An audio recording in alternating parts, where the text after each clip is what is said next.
Oh, I guess I'm doing the intro. Hello, and welcome back, or welcome for the first time. Normally, this space would be filled by Craig's ongoing 5e campaign. However, as you notice, we have a few absentees today for various reasons, so I will be taking over.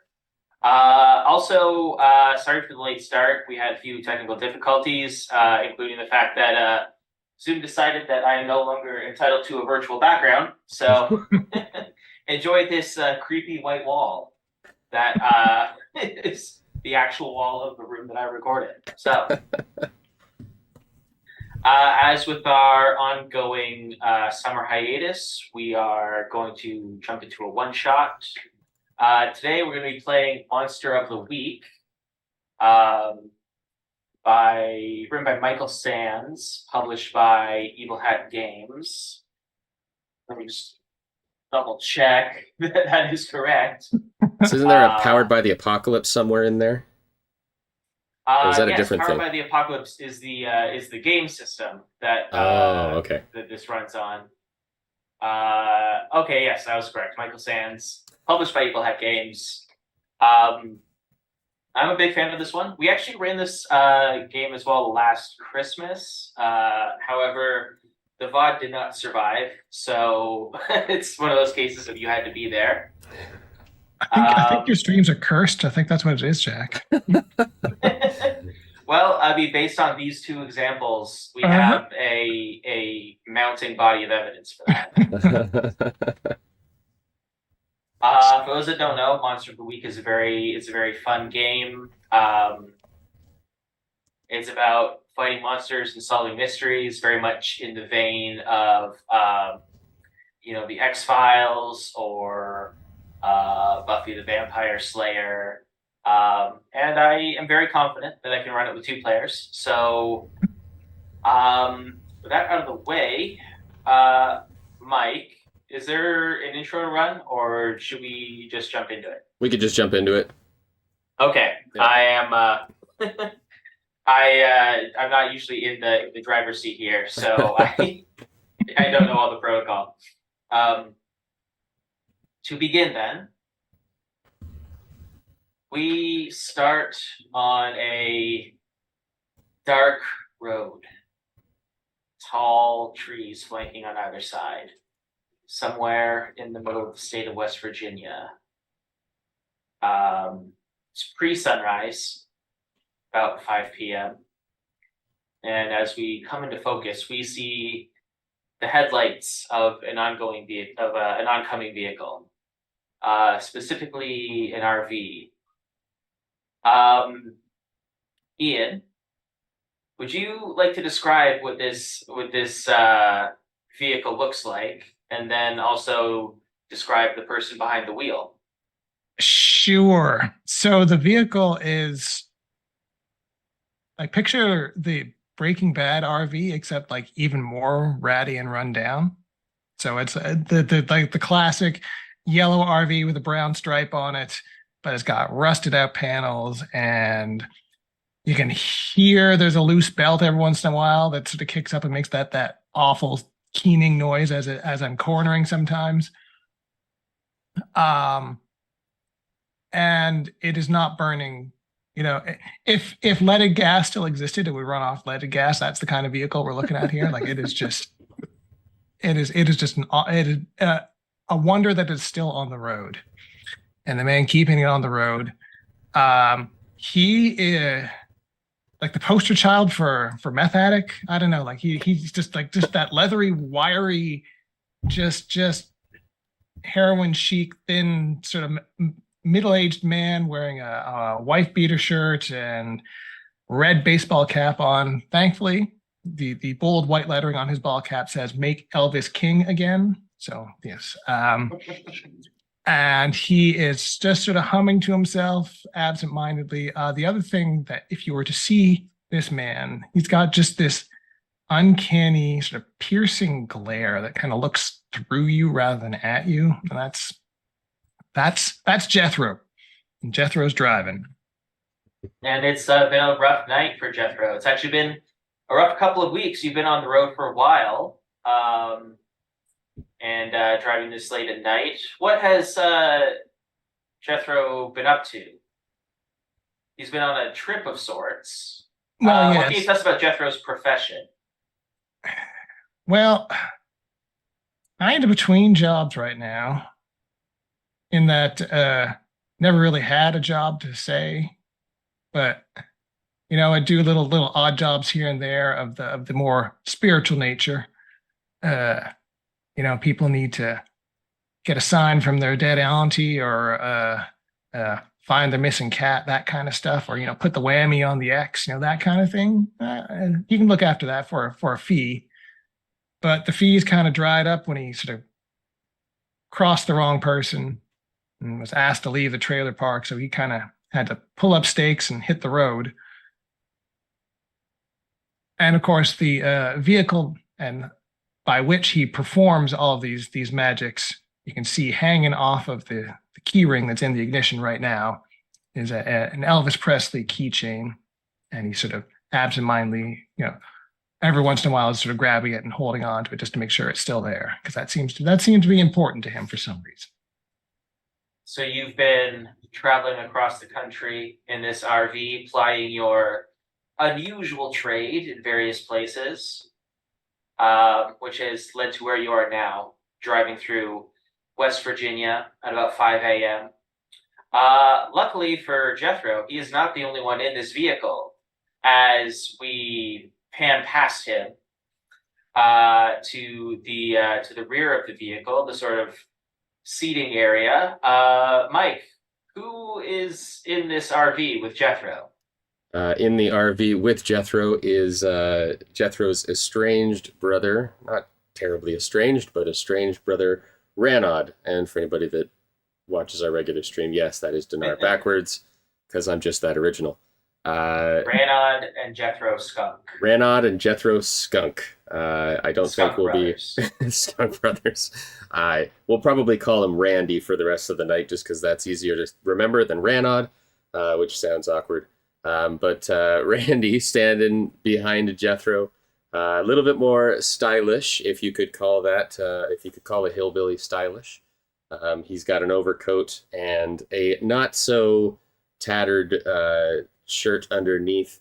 He's got the spikes on the shoulders of his coat because he is also edgy. And he broke free of the trailer park lifestyle to pursue the art of magic. And while he was successful in that pursuit, it took him many more years than some other people might expect. So he's not recently graduated, but he graduated very late, probably in his 30s, after maybe doing 2 victory laps or 3 victory laps of high school, trying to get those final credits to apply to a local magic school.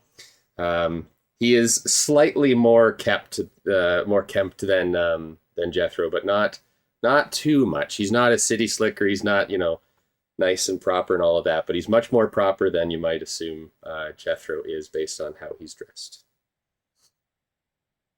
So for those of you familiar with Monster of the Week and its playbooks, Mike's character Ranod or Randy is the Spellslinger playbook, which is like his class, and Jethro, Ian's character, is the Spooky. Is that correct? Yes, All right. So during this late night, turning into an early morning drive, what would Randy be up to at this time, Mike? Would he be asleep? Would he be awake? If he is awake, what is he doing at this time? What time of the day? Like, it's an overnight, or? It's 5 a.m. pre-sunrise. You guys have probably been on the road for like the better part of the night for one reason or another.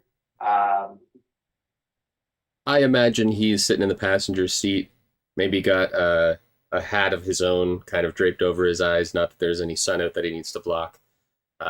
Feet up on the dash because the dash is disgusting, so why not? And I imagine he's trying to sleep, but every time a good Elvis tune comes on the radio and Jethro starts singing it, he's got to wake up and tell him to stop. I mean, I feel like Jethro's the kind of person that would be listening to an all Elvis station right now. Probably, yeah. Correct me if I'm wrong, Ian. The radio is probably intermittently working, and I'll be switching out to Elvis 8 tracks in the meantime. So I'm sure there's those specific tunes that Jethro likes that maybe starts belting out with him. Well, unfortunately for you, Jethro, midway through a rousing session of Hunka Hunka Burnin' Love, you're already quite tinny RV radio starts to give you a bit of feedback as you're just hearing sort of a screech of static as you seem to be moving out of range of your station of choice. I'll give it a thump just to make sure. A little percussive maintenance never hurts. Randy, do you hear this at all while you Oh, I imagine as I'm kind of drifting in and out that I hear a thunk and maybe open up the eyes and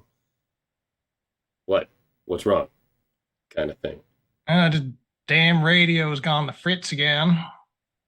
Well, what do you expect? This thing's a bucket of bolts. I'm surprised it even works. Are you kidding me? This is a classic. That's what this is. It's just another thing you've forgotten off in your big city learning institution. Look, it wasn't a big city. I mean, it was still out in the middle of nowhere. But there were people there that were not coming out of trailers every day. So, yeah. A big city. Well, excuse me, Mr. La-Ti-Da, and I'm going to continue thumping on the dash trying to get the radios working. Okay. As you thump on the radio, you do manage to get it working again as the sultry, dulcet tones of the King of Rock and Roll return to the speakers once more, albeit slightly tinny as always. However, as you return your eyes to the road in the pre-dawn light, you suddenly see something in the middle of the road that wasn't there before. It's hard to make out in the shadows, but as your headlights beam onto this obstruction, you see a tall, indistinct figure, but the headlights catch a set of bright, round, red eyes. That seem to be the only thing that you can focus on, and you realize that you are about to plow right into this thing. What do you do? Oh boy. Ouch.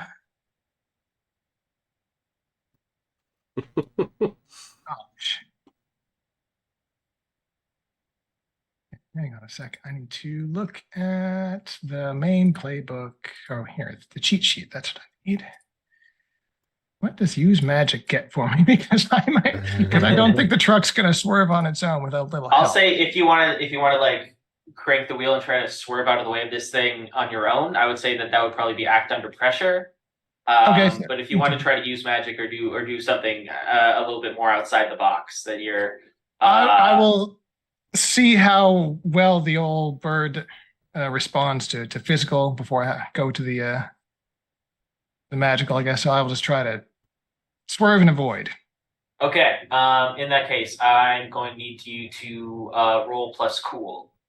All right. So 2d6 plus your cool stat modifier. Ooh, well then. Oh, damn, that is a rousing success. So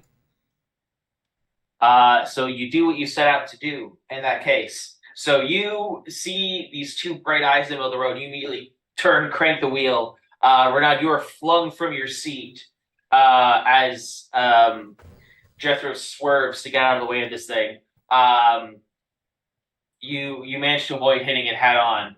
However, as you swerve out of the way, you just briefly catch out of the corner of your eye from the windshield. You watch as this creature, almost seemingly anticipating the fact you're going to swerve, dives to the side. And the whole rear end of the RV suddenly lurches. And then seems to like tilt on one side as you hear just this screech of metal on asphalt. As your RV begins to steadily decelerate. Well, ain't much good in the brakes anymore anyway, but I'll try and slow her down, controlled braking and all that. And all right. No action required for this. As you hit the brakes, you screech to a steady stop. And as your trusty RV groans to a halt, you find yourself uh, stuck on this road in the middle of the West Virginia woods. Imagine once Randy rights himself, smack his brother on the arm. The heck, man, I'm sleeping over here. You swerving out of the way of some deer? We could knock that thing over. Listen, well, that wasn't no deer. Uh, so did it feel like they'd like jumped up onto the top of the thing, or just like lose a wheel? Or Uh, it seems to have jumped off to the side, and like based on the feedback you got from the RV, it sounds like at least lose. it sounds like at least one slash tire. All right. Well, let's get out and take a look then. Sure, there's a spare somewhere back the in the back here. I'm gonna hop out the driver's side and go around and take a look at the damage. Randy will step up and take his hat off, slam it into the ground, and go back in the back of the RV looking for a tire.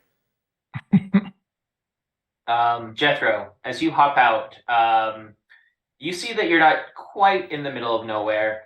Further up the road, plausibly walkable distance if you needed it, you do see what appear to be lights from what appear to be a small town up ahead. And as you move around and click on your flashlight and shine it on the side of the RV where the damage seems to have been done, you do see that both of the tires on the right-hand side of the RV have been slashed. In addition, you see that the rusty metal just above where the tires are, you see these like long, deep gouges as if made by a set of claws. Oh my. Wait, that's something. All right. I will dip into my shirt pockets because I figure it's early in the morning, so I'll probably have some sort of beat up pullover shirt on as well. The front pocket on that thing, pop a couple of someone else's prescription pills into my mouth. You just found them. Yeah, it seemed to be doing the trick so far. So, unofficial payment for a job done in the past. Yeah. A little pick me up for the first thing in the morning, All right. Well, shit. I sure as hell don't have two tires. Hey, Randy. Yeah, boy. I'm gonna pull her off the side of the road. We need to get some help from town, I think. All right. Well, come take a look at this. Randy will come outside, take a look at the damage. All right. See, I wasn't just swerving. That ain't no deer. Well, no. What did you hit? I didn't hit. I remember the swerving and the waking you up, princess. I didn't hit nothing. It hit us. Well, like a bear? No, ain't no bear doing that. Yeah. Sort of put my hand up to the claw marks just to see size-wise. Is it much bigger than a human hand size? The gouges are long and deep, but they are very thin, if that makes sense. Like they're only about an inch across. So whatever did this had some very fine extremities, some very fine claws that were nevertheless still able to gouge through solid, albeit fairly rusty steel. Goddamn X-Man out here or something, man. Tell you what. Got attacked by that Wolverine. At least it wasn't Mr. Laser Eyes. All right, let's I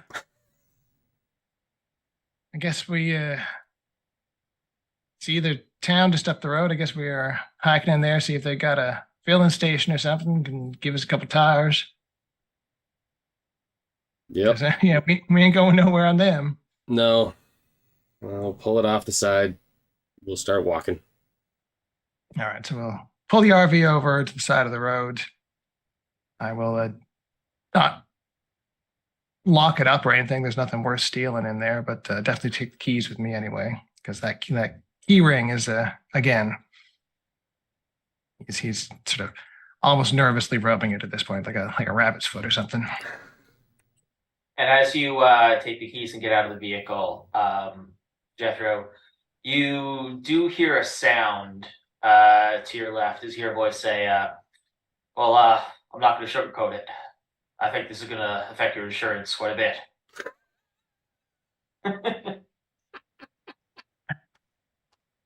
So, here's a question for you, Jethro. Yeah. Um, Elvis Presley is a man who underwent several eras over the course of his Oh, career. I'm waiting. It's Fat Elvis for sure. In the white jumpsuit with the Absolutely. tassels on his sleeves and the messy pompadour. This is the man who, in his afterlife, just the biggest push that I'm getting from beyond the grave is for a deep fried PB&B, the peanut butter bacon and banana sandwich that pushed him over the edge. He wants one more. I ain't giving him. You look over, and in all of his rhinestone glory, you see the ghost of Elvis Presley, arms crossed, tassels hanging, as he leans against the side of your rust bucket of an RV. Sunglasses on, despite the fact that the sun has yet to rise. Well, King, we's in a pickle today, ain't we? Nothing worse than what I saw in basic training. Ain't that the truth? Do you catch a good look at critter what done this? Well, wasn't a hound dog gonna say that for sure, but Ain't I nothing gotta like. admit, you see that town up ahead there, son? I sure do. I will say that I am getting a bit of a mighty ooky spooky vibe about it. Now, I've always been of the belief that everything happens for a reason. Seems mighty possible that it might have been preordained that you found yourself stranded at the outskirts of this town. Interesting theory. I guess we can see how this all plays out. What do you mean we? I mean, me and baby brother. I mean, you're along for the ride always. Sorry, boss man. You never caught a rabbit? You ain't no friend of mine. Uh-huh. As he vanishes from your sight. I swear. How much of this does Randy hear? Like, what is Randy seeing of this? You probably saw me popping pills and then talking to myself for a little bit, Okay. sort of under breath muttering. How long has Jethro been like this? Like, is this new behavior for Randy, or has Randy witnessed you do this before? Since you came back from school, this is new. Ah.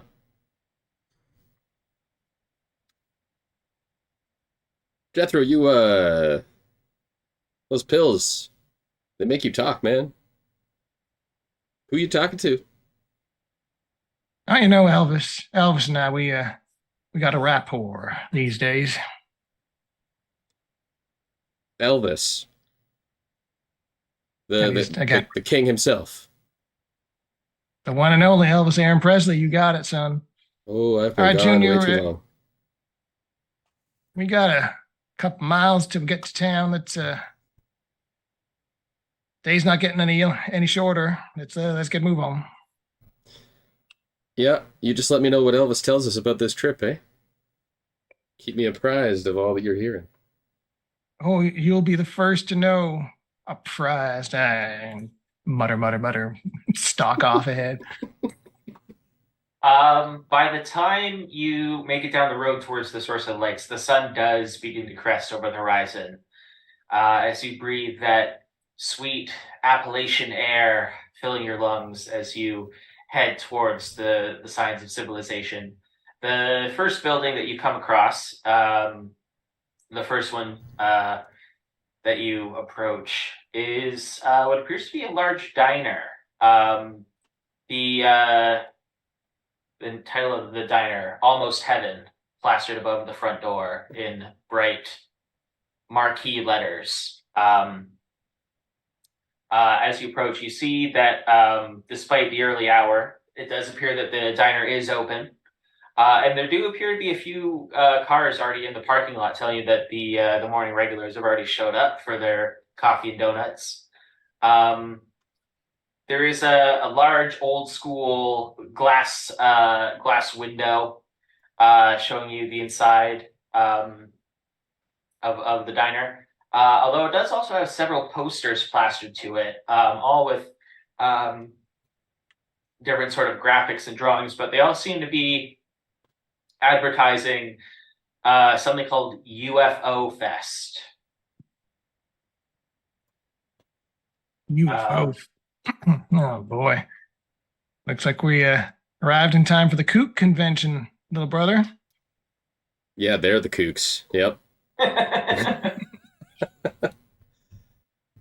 mean, I don't know about you, but I've seen some weird stuff in my days. I don't see Man, it's it outside of the realm of possibility. caused a few problems. I ain't seen no UFOs though. That's just made up. That's people taking too many pills, having too many drinks. Interesting take. Interesting take. Mhm. Well, I mean, I guess we'll just have to go and find out. See which one of us is right. I mean, we'll find out if they got a filling station or something here in town, and maybe get a cup of coffee. And seem to be a little light on the cash. Can you cover a little breakfast there, little brother? Oh, yeah, I gotcha.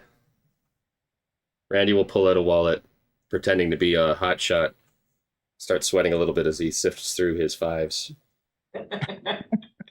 Oh yeah, wallet, little moth flies out. Yeah, I can spot you this one. We're good. All right, let's go find us some work and buy us some tires, I guess. All right. A bell chimes as you open the glass door into the Almost Heaven diner. As you do, you are immediately awash with the scent of fresh coffee and baked goods. To a booth, to a set of booths on the left.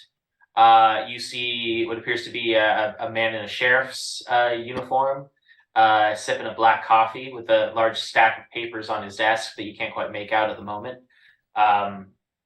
Behind him, you see a woman and a young boy. The boy's got a piece of paper and he seems to be drawing something. He's about 10 years old and he seems to be furiously doing some scribbling with like a set of pencil crayons on the desk while his mom seems to be trying to encourage him to eat. At the counter, you see a large, broad-shouldered man in coveralls. You immediately clock him as a fellow working man, such as yourself, with his trucker hat and his thick, mud-stained boots. He does not seem to notice you as you walk in. Although who does notice you is a plump, cheerful woman whose hair is in a very classic '50s updo and wearing a white apron with those, for lack of better, the Far Side glasses. The sort of like the cat eye glasses. Yeah. Yeah. Holding a fresh pot of coffee in her hand, and as she sees you walk in, she waves cheerfully. Her sort of pearl string bracelet rattling as she does, and she's like, just seat yourselves anywhere, Shug. I'll be with you in a second.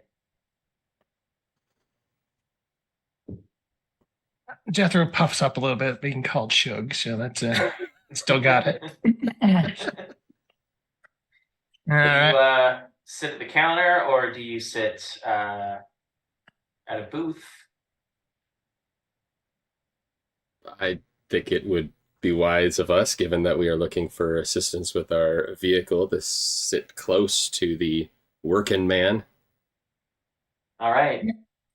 You sidle up next to him at the counter. As you sit down, you see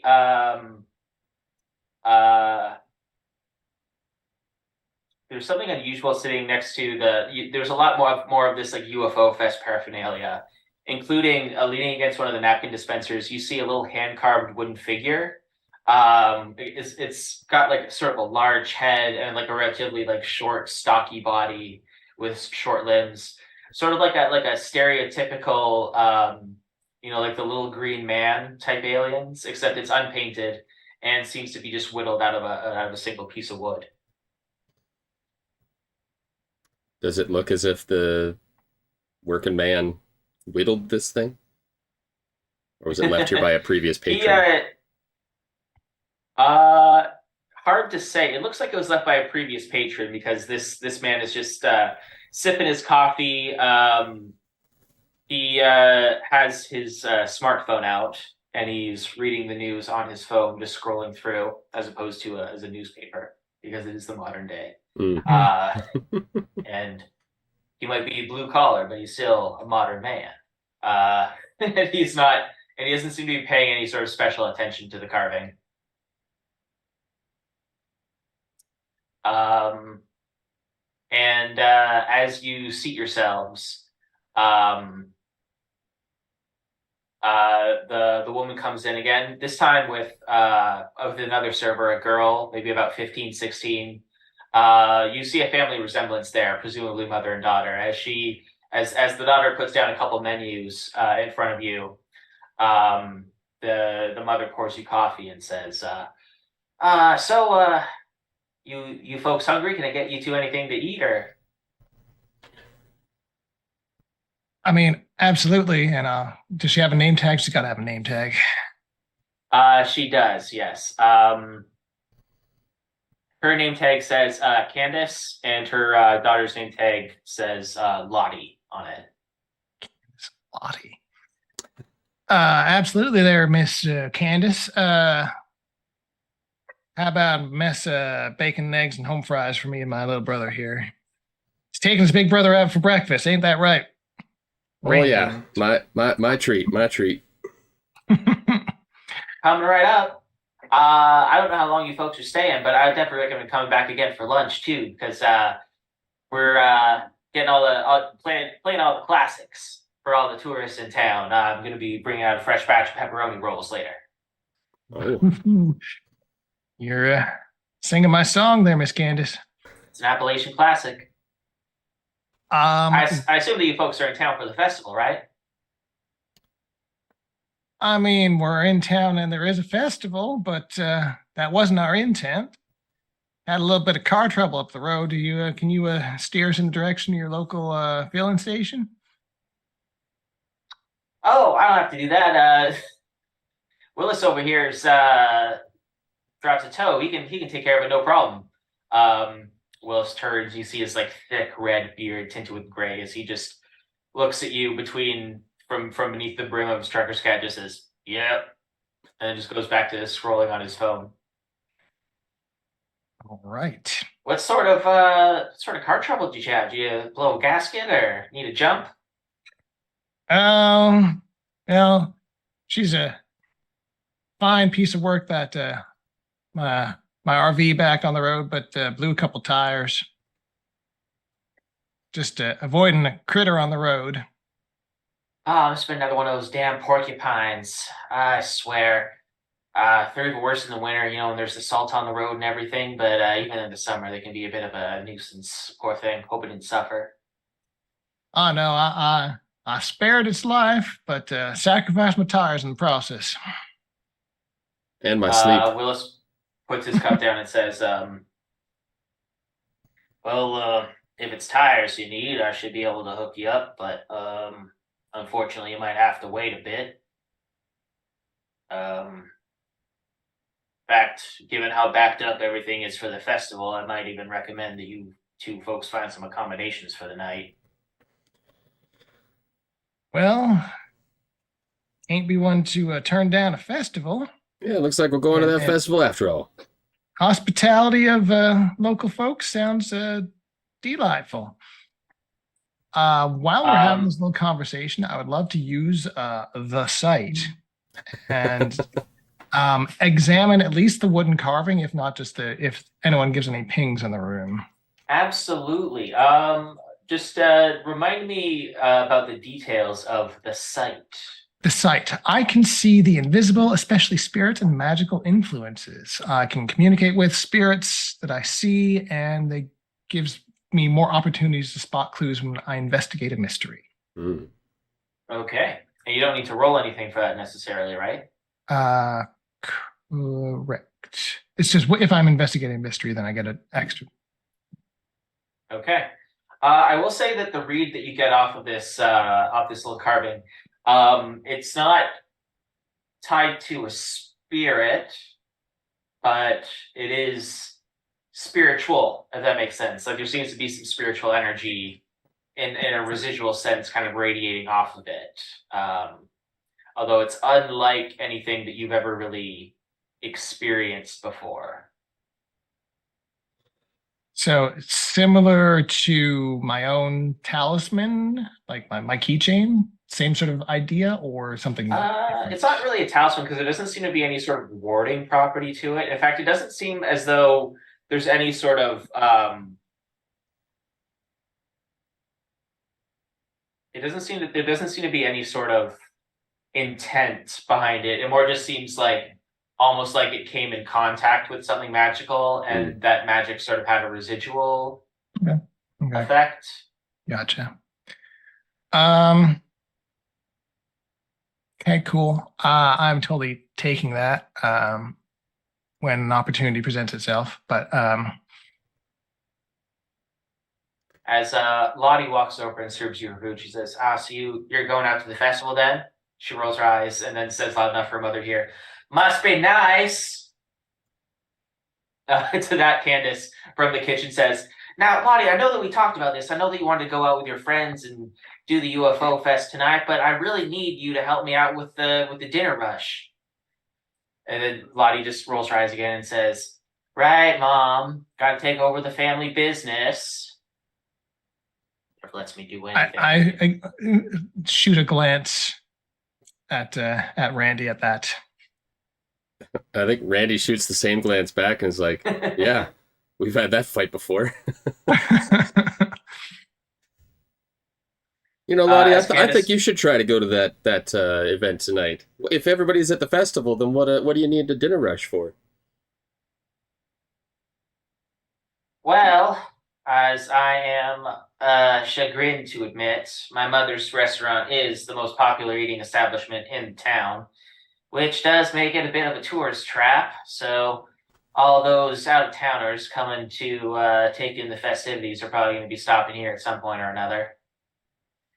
Yeah, no, it seems like the only way I'm going to be able to get out of this place is if they drag me out kicking and screaming.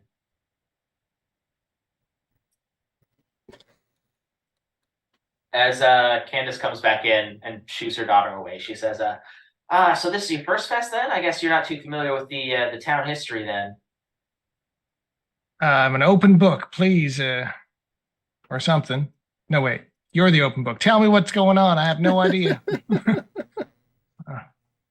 Start patting Well, my pockets down for another pill, I think. it all started about 60 years ago in 1963. Um, there were a series of strange sightings that nobody could fully explain. Strange flashing lights coming from the woods, little green men running around between the trees. And so now, ever since, we hold a little festival to celebrate these unexplained sightings here, hoping that they come back and grace us with their presence once more. It did put us on the map for a while, of course, until Point Pleasant had their first Mothman sighting 3 years later and kind of stole our thunder. Um, as she says this, the little kid that you saw drawing at the table goes, "Yeah, but Mothman's cooler." Her mother kind of like puts a hand out and says, like as if she's like, "Dylan, don't interrupt a stranger's conversation." And he just completely just ignores her. It's like, "I saw Mothman. Look, see?" And he holds up the drawing that he was working on. Um, and you see that he's drawn a picture of a tall, gaunt figure, all head to toe black, with these long, antenna-like protrusions, a pair of big unfurling wings, and large saucer-sized bright red eyes. I was Strangely, he waiting for seems to that. have drawn the Mothman in a sort of relaxed pose, holding up a peace sign. And as he's like standing up in his booth to show you, his mother kind of like sits him back down and says, I'm terribly sorry. He's got quite an overactive imagination. Don't. Just you leave the youngin alone. I'm sure he'll come to his own and come to his senses eventually. Let him enjoy his Mothman picture. And I wanted Mothman holding a peace sign. Mothman had big, long, sharp, pointy fingers. They do look big and sharp, yeah. Yeah, uh-huh. Hey, did we get either of their names? You got the kid's name. The mother called him Dylan. Dylan. Hey there, Dylan. I love your Mothman picture. You want it? I mean, sure. I don't know how much you asking for it. $5. Hey, Randy. Yeah. Give the Artists boys gotta make a $5. living. Randy will turn around away from everybody else and pull out his wallet and thumb through his remaining 5 fives. All right. Pull out one of his last few 5s, hand it to the boy. Pleasure doing business. Pleasure's He all kind of like mine. leans in conspiratorial to you, Jethro, and says, unfortunately, it seems that this year the festivities are tinged with a little bit of tragedy. We did have a couple of young teenagers go missing last night up at Smuggler's Point. I mean, she gestures over to the sheriff, and for the first time, you notice that the sack of papers that he has are actually not wanted, but missing posters. With photos of 2 teenagers, a boy and a girl. Their names Brad Nettles and Jessica Wood. They're already hard at work on the case there. They've already closed up Smuggler's Point, taped the whole thing off. It's quite sad. I hope they find them soon, bless their hearts. But you know me, I'm such a gossip.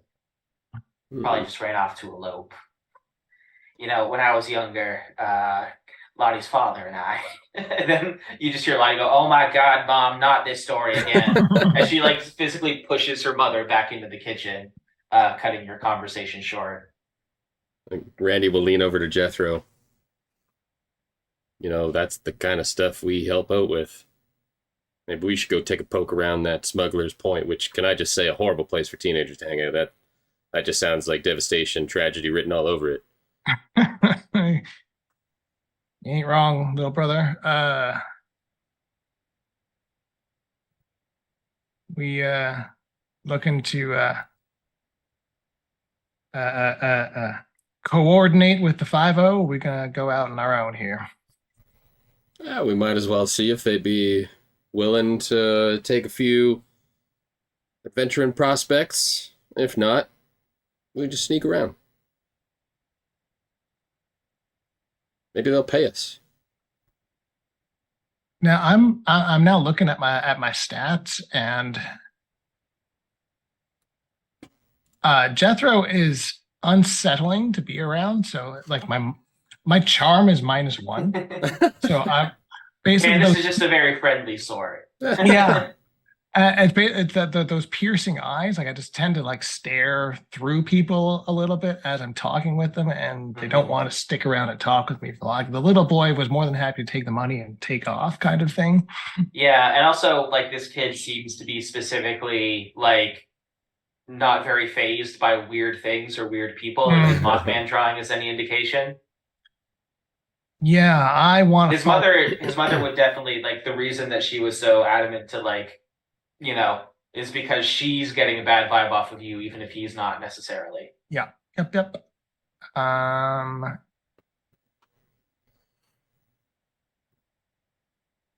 All No, right, well, let's talk with the sheriff then and see what he's got to say. if you want, I can do all the talking. I mean, would you? Awful tiring doing all the driving and all the talking there, little brother. Oh yeah, and I'm so well rested. I'll get right to it. Randy You're will. heading over to the sheriff's table then? I'll head over the sheriff's table. Yeah. The sheriff is a man, appears to be early 50s, white, gray white mustache, still just dressed in his full uniform. You see just the half-eaten remains of a croissant on his table next to his coffee. Cultured man. And yeah, there's the stack of wanted posts, the missing posters of the two teenagers that went missing. As you get a closer look, you see that they were both 16. There's the contact number if you see them, and a photograph of each of their faces. Like Randy will walk past the table and turn around, not sitting in the booth opposite him, but he'll kind of lean up against the post. Hey, Sheriff. The kind folks up at the booth or up at the bench there were telling us that you got some missing teenagers in town. Was that? God damn it, Candace, that gossip. The I day mean, that she you're stopped putting up slapping her posters gums as is- well, so it's not so much gossip. Well, maybe not, but she probably told you where the whole thing went down, right? Oh no, no, no. She just mentioned that there were some missing teenagers. You know, my brother and I, we have kind of a knack for helping out with the local law enforcement as we travel through towns, wondering if maybe you needed some assistance in your search. Um, I think that I will get. I think I'll get Randy here to roll to manipulate someone. Ah, So that'll be plus charm. plus charm. So let's see. I've got 2 dice on my character sheet. Do I roll the one that's a 6 or the one that's a 1? I think you just click on it and it should work. Oh, it's both. It's not actually an individual dice. Okay. And then it'll prompt you if there's any extras. Charm. So no plus or minus on top of that. It's just charm. Yeah, just charm. Mixed Okay, success. so that is a mixed success. So on a 7 to 9, they'll do it, but only if you do something for them right now. So to show that you mean it. If you ask too much, they'll tell you what, if anything, it would take for them to do. Okay.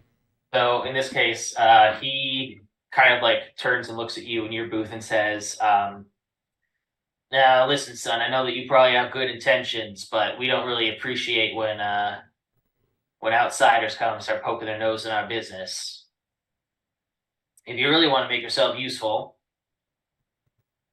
then maybe you can just keep an eye out in case anything else suspicious happens. Until then, I would suggest that you enjoy the festivities." That's fair, officer. You know, no harm in. So he's basically saying that, like, if you have any more information, then come back and we'll see. Bugger off until I have something valuable to him. Mm-hmm. Yeah. Well, no harm in offering, officer. Appreciate the words there. We will come to you if we should happen upon anything that you can take action on. Randy will move away from the officer and go back to Jethro at the. All right, seeing that you have struck out a little bit, I'm going to pull my keys out of my pocket. Gonna rub my Elvis keychain a little bit, and I'm going to attempt to jinx the sheriff. Okay. Remind me what the jinx does. So this is one of my playbook abilities. I can encourage coincidences to occur the way that you want.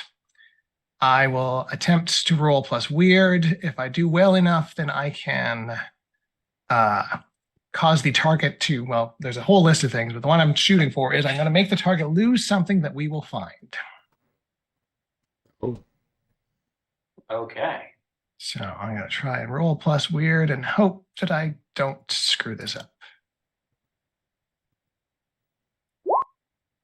Oh, yeah. So on a 10 plus, I get to hold 2. Okay. So holding this game means that, like, yeah, you basically have like a nebulous resource that you can spend 1 for 1 at any time to activate the specifics of this ability. So I will immediately spend one of those to the target loses something that you will find. So I'm going to make him leave something behind when he leaves, basically. When he gets up to go, whether it's his some evidence or his badge or something that we can return to him later to curry favor with him. That's kind of the goal. Okay. I think as he gets up, he like takes some money, like he takes some cash out of his wallet to put down on the table, and as he's kind of like distracted, having just had this conversation and everything, you see him as he takes his out of his wallet. He also slaps down what looks like a piece of paper with the cash that he put on the table as he walks out, without really realizing that he took it out of his wallet.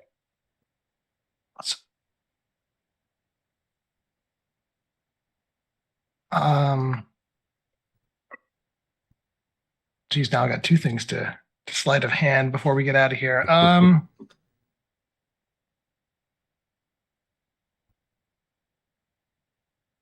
Well, let's see.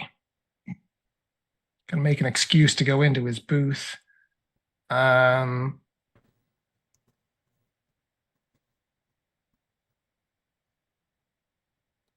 I'm not going to notice there's probably a sugar thing sitting on the counter next to me, and I'm going to not see it there and go, oh, need more sugar for the old coffee, sweeten this a little up, and I duck into the booth to grab the sugar, and I will pluck the extra piece of paper out of the pile of cash while I'm in there grabbing his sugar.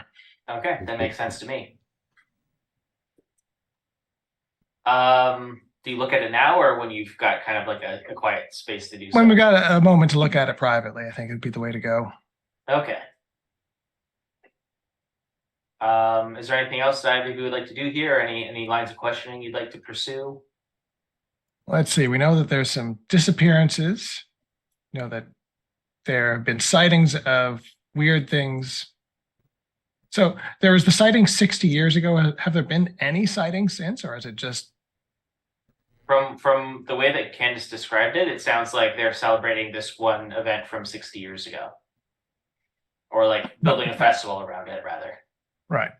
But the Mothman thing seems to be much more active.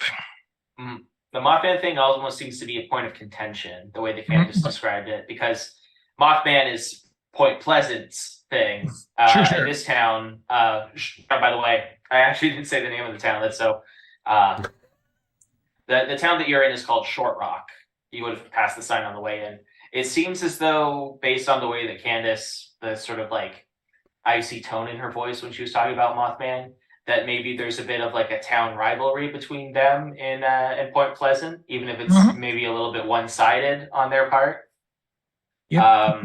It seems like they're maybe a little bit jealous of how many more tourists Point Pleasant pulls in from their Mothman sightings. Right.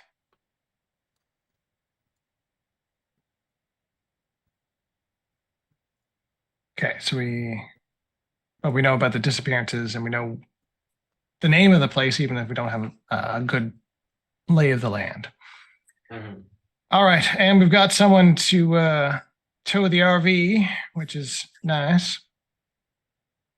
All right, I think we just need to sort of tuck in close to Randy for just a minute. All right, I think we got a couple leads to follow up here. We just need to make sure we got enough scratch to pay for a couple new tires, and we'll be on our way. Hey, Candace, you got an ATM here? Right in the back by the washroom door. All right. Randy will stand up and make his way to the ATM to take out some more money. Not that he has a lot, but he'll take out a bunch. As you do, you see more obnoxious posters and things littering the walls. Can I Uh, spend the other old from my jinx to have the machine spit a couple extra 20s for him? yeah, you know what? Yeah, we'll say that with your jinx, the machine malfunctions and spits out a little bit extra dosh than what you actually put to withdrawal.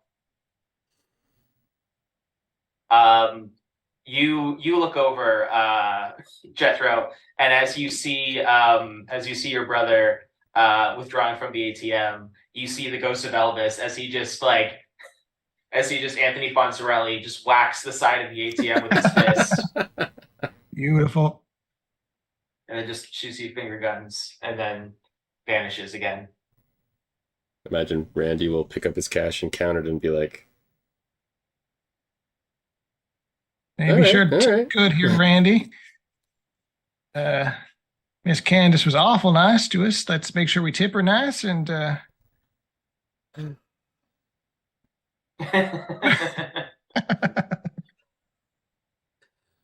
Pull out the yep, extra yep, money that he got from the ATM and plop it down on the desk. yep. And sorry, what was the tow truck guy? He was Willis. Willis. Willis. Well, hey Willis, you mentioned we should find accommodations in town. Is it like a hotel or something? Or Most places are probably booked solid around now, but I think the trailer park has a few vacancies for the night. It's a very popular Airbnb location in recent years. I mean, might as well tow us to the trailer park then, and you can if you can fix it there, then we'll I do apologize for the wait. We always get a little bit put on the backlog this time of year. completely understandable with the festivities afoot. All right, you have yourself a good one, and I'll clap him on the shoulders as we're heading out. I guess we'll go swing by the RV park just to secure a lot for ourselves, and then off to point. What's it called? To Smuggler's what was it? Point. Smuggler's Point to Okay. investigate. The Sunnyside Trailer Park is located on the far side of town. So in order to pass through there, you'll need in order to get there, you'll need to pass through the main town square. And as you do see that the festivities are already beginning to be in full swing. You see bouncy castles being inflated. You see booths being set up. You already see people beginning to wander around dressed in like sci-fi costumes and things. And you see a stage being set up with a podium, and a news crew beginning to set up equipment and things like that. It seems as though someone's going to be making some sort of keynote speech here. Oh, this is worth the price of admission, free. Um, so what do you think? So what's your take on this, Mr. Educated Man? What's your schooling tell you about this here alien invasion that they had? Well, sounds like, I mean, based on that kid's drawing, it sounds like maybe the alien invasion is not exactly what's happening here, and maybe the Mothman is more the thing that's actually going on. And whoever I don't say spotted that. that alien the first time around was probably just a little too many, you know, pills or drinks down their gullet. Too much moonshine out in the backwoods. Is that what you're saying? That's right. They saw something, but they didn't know what they were seeing because they could not see properly. I'm thinking, though, if there's somebody important here giving some kind of keynote speech, I know you want to hear it, but this might be a good time to go and check out that place. Everybody's here? Yeah, everyone's here. Then we can, we can get the gist of it from someone else. All right, let's move on. Sounds good. All right, so passing through the main thoroughfare of town, you make it to sort of the fringe where the Sunnyside Trailer Park is located. It is actually very well kept. Like you see lush green grass. Um, all the RVs seem to be in all the trailers, all the mobile homes seem to be in quite good condition. Um, you see near the front, there's one that, although unlabeled, you assume is like sort of the front desk. It's the front steps are littered with like cards and flower bouquets and like little stuffed like little green alien plushies. Almost like a kind of like shrine has been placed in front of this RV to the point where you actually kind of have to like step over things to get up the steps. Well, friggin' aliens, I'm telling you. All right. Anything to make a buck. Uh, knock, knock.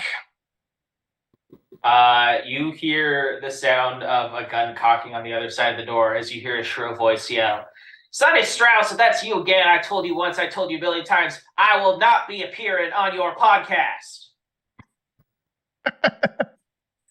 Interesting. There's been some misunderstanding. Hello. We're here to rent a spot in your lovely trailer park. You see the door open a crack as you see the wizened face of an older woman, seemingly mid-70s, looking at you. She holds the door in one hand, and you see that with her other hand, she does have shouldered a hunting rifle over her shoulder. She's like, what was that? He's looking to rent a slot for my RV that I forgot his name again. Our Sonny is going to be towing in here. Willis. Willis. Sonny was the person that she thought you were. Willis will be towing our RV here and couple within the hour, hoping to have a spot to put it. Why didn't you say so? She opens the door all the way, and you see her put her hunting rifle down on a table beside the door. And as she's about to walk down to address you, she looks down and seemingly for the first time sees this shrine that's been set all around her. And she just goes, hell, every year with these people. And she kind of like just sort of like starts irreverently just kind of kicking all of the flower bouquets and stuffed animals away, just like literally just kicking them. Like she's like wading through thick snow. She gets down, seemingly having like no compassion for any of these things that have been left at her doorstop, just clearing a path as she heads down and fishing into one of the pockets on her coverall. She just tosses you a set of keys. Says, name's Meg Garrett. Your mobile home will be that one there. It's $80 a night. There's no hot water, but we do have a communal shower over on the other side. Lovely. Any questions? I mean, we was just looking. We've got our own RV. We just need a spot to park it. $120 a night. $80, you say? That sounds beautiful. Thank you so much, young lady. You see kind of a twinkle in her eye as she recognizes you as one that knows how to haggle and spits in her hand and offers it out to shake. All right, then. Can't help but notice not a fan of the alien crap, huh? No, can't say I am. She looks around. Oh, I believe all right. Them flying saucer sons of bitches abducted my brother 60 years ago. You saw this happen? My own two eyes. Though I was just a girl at the time, I definitely wouldn't mistake it for anything else. Now, ever since then, every time this time of year, everyone seems to treat me as either a charity case or some sort of sideshow freak, local legend. Bull crap. Hence all the well-wishers you see laying offerings at my feet. Yeah, people suck. What exactly did you see? Uh, I knew I shouldn't have said nothing. They always want the story. Fine, come in. I'll make you a cup of tea. Lovely. Awesome. While she's doing that, I'm gonna have a look around using my Elvis vision. I'm gonna use the sight and see if we can pick up any traces of anything. So I guess this. So it looks like this is more opportunities to spot clues when I do investigate a mystery. So I'll roll investigate a mystery. Yes, please do. I believe that is plus sharp. It is, and nothing forward and mixed success. 7, hold 1. Um, Now the wording of the site is a little bit vague. It says that you get extra questions, but it doesn't really specify what they are. So I'll just say that you get to hold an extra question, so you hold 2. Okay. Is there anything being concealed here, first of all? Um, as you step in, you do see that Meg Garrett's mobile home is a bit of a cluttered mess. That sort of organized chaos of someone who has lived here for a very long time and has like sort of just built like layers of sediment at the bottom of the ocean, just sort of layers of things have kind of like been built over other things as you see stacks of papers and bills and a mass of fridge magnets and various documents that presumably has a fridge somewhere underneath. You do get the sense that there is a very familiar magical presence coming from inside one of the cupboards over the kitchen sink. Familiar as in the same presence as we saw in the diner. It seems to have the same sort of That sort of. set as the wood figure that you found at the diner. All right. I guess the second question, can I get a sense of what kind of creature it is at this point? Now that I've got sort of 2 samples. It is not of extraterrestrial origin. It is is not. aliens. Is not a. Is not an alien. Although it is also not of this world. All right. No, that makes sense. Meg clears a space on her already cramped little dining room table, and as she sets out some tea and begins filling a kettle, she's like, so 1963, I was but a girl at the time, 15, and my twin brother Roy and I figured that we'd go out and catch fireflies for old time's sake, before we were officially too old to enjoy that sort of thing. Our mama let us out in the woods often. She knew that we knew our way around and that if there was any sign of trouble, then we'd come running back. But this time it was different. While we were out there, we saw some strange flashing lights, and all of a sudden, my brother just kind of seized up. His eyes went wide, and he seemed to look around like he wasn't sure where it was. I tried to snap him out of it, and all of a sudden, these strange little creatures with these big heads and these glowing green eyes came out of the woods and began to chase us. I grabbed my brother by the hand and tried to drag him away, but they grabbed him too, and their grip was stronger. I was knocked to the ground, and I must have hit my head on a rock or a tree stump or something, because when I woke up, he was gone, and I was out there all by myself. That sounds terrifying. Tragic. Mm. Did they ever? The mayor at the time, well, he felt awful horrible for my family. He left my parents with a rather large settlement, allegedly to help us through this trying time. But if you ask me, the whole thing kind of reeked of hush money. I inherited that same fortune, but you better believe that I have not spent a cent of it.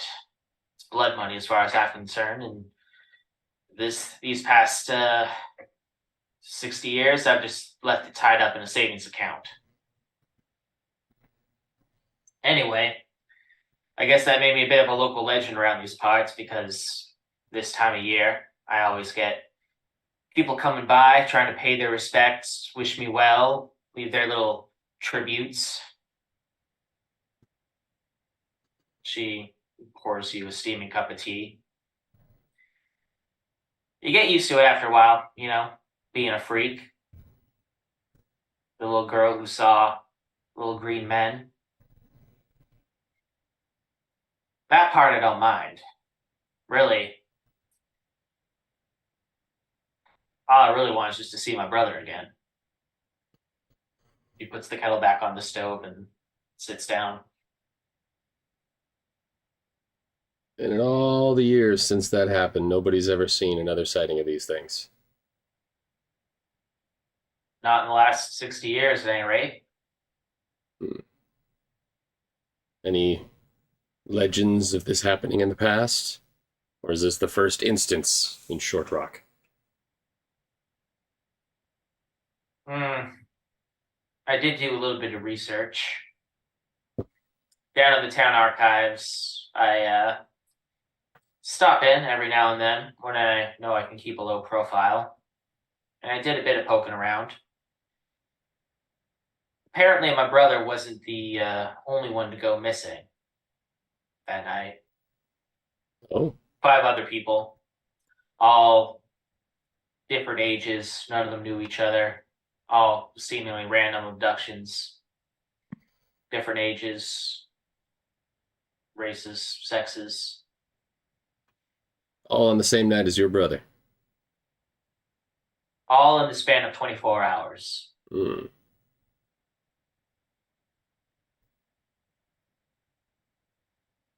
That's interesting. Now, I don't know if the mayor made any generous donations to their families or not as well, and frankly, I don't want to know.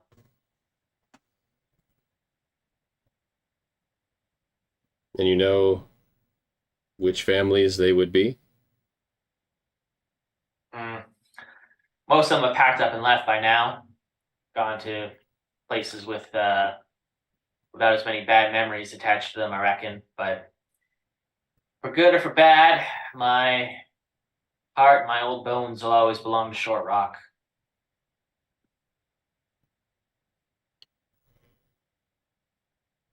Understandable.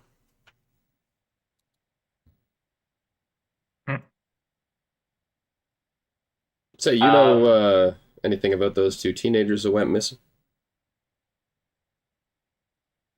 This is the first I've heard about it.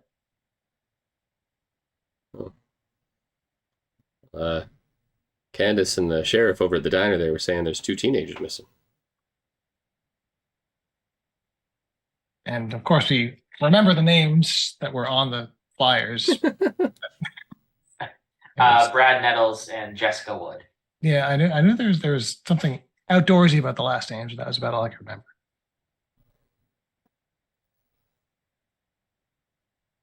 She leans over and twists a knob as the Venetian blinds covering the window of her mobile home turn shut.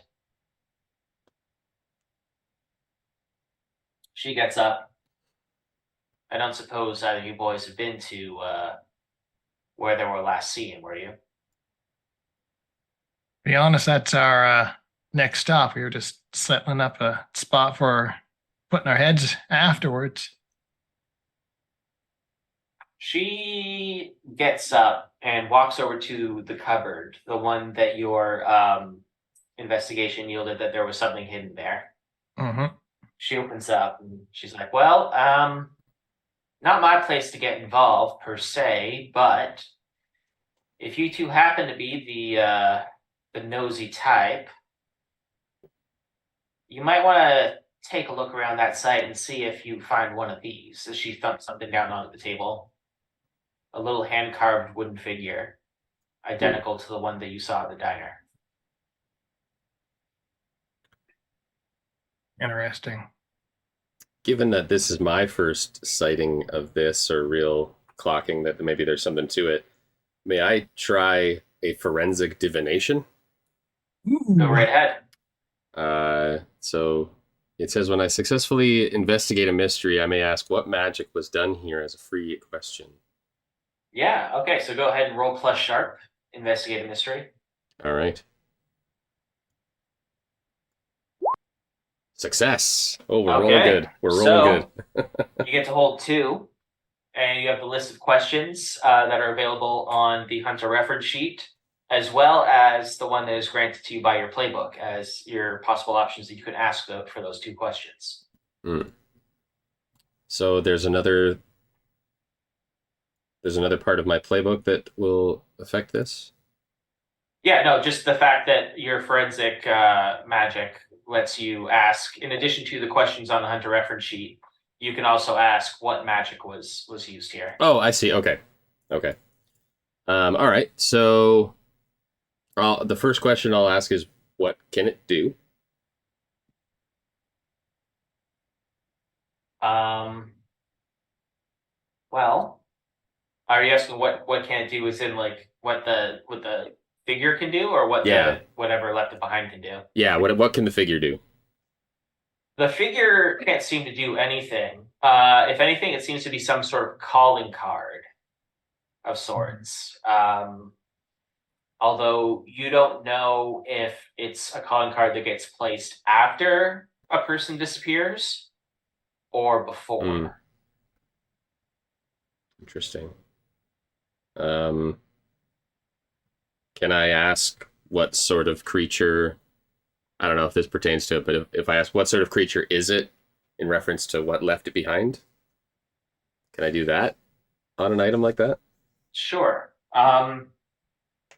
So when Jethro asked that question, I said that it's not an alien from outer space, although it's not from this world. Oh, okay, right. Since you're asking that as well, I can follow that up with more specific information since you're kind of digging a bit deeper, unless you want to ask a different question instead. No, I'll carry that thought. Okay,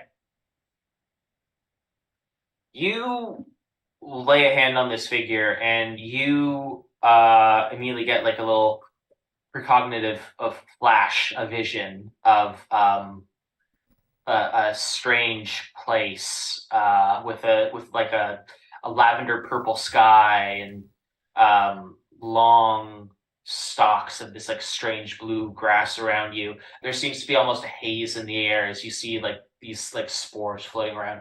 As you stop and realize that you pull your hand back and you are immediately filled with the thought of wherever these whatever this creature is, it is from another dimension that is somehow connected to our world through the town of Short Rock. Mm, okay. Like at that realization, Randy will kind of make eyes with Jethro. And how about that last question? What magic was done here? Oh, you get to hold two with a plus 10.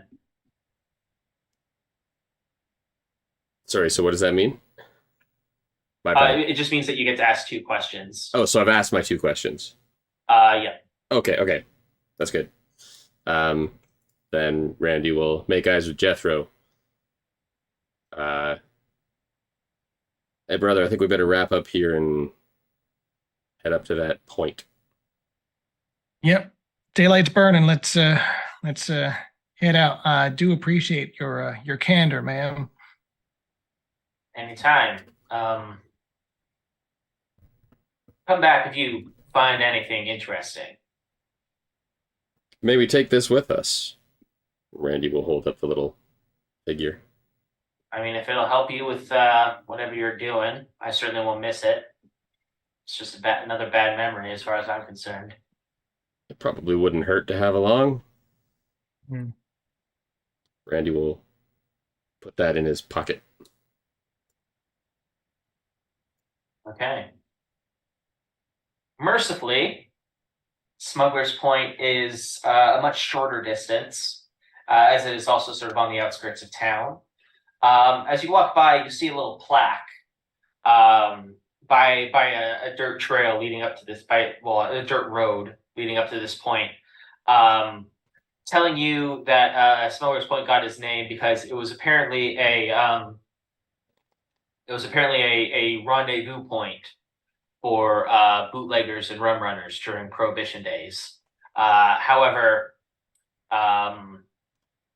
based on the parked Mustang convertible up on the top of the hill in a very stereotypical location, you put two and two together and realize that in modern times it might be a different rendezvous point of sorts. Yeah. However, at this time, you do see that the convertible is surrounded by police tape, haphazardly wrapped around some trees and things to try and section off the area as much as possible. And outside of that perimeter, you do see that there are two cop cars parked with you see two police officers that appear to be comparing notes and talking amongst one another. Is either of the police officers the one that we saw in the diner? They're not. Okay. Okay. I guess I'm sorry, just reviewing my gear at this point. I probably left my shotgun in the RV and only have my big knife with me. Uh-oh, that could be an issue. Just been walking around with it slung on the shoulder. Yeah. I just sussing out my possibilities of what I can do here and what my poor impulse control will push me to do.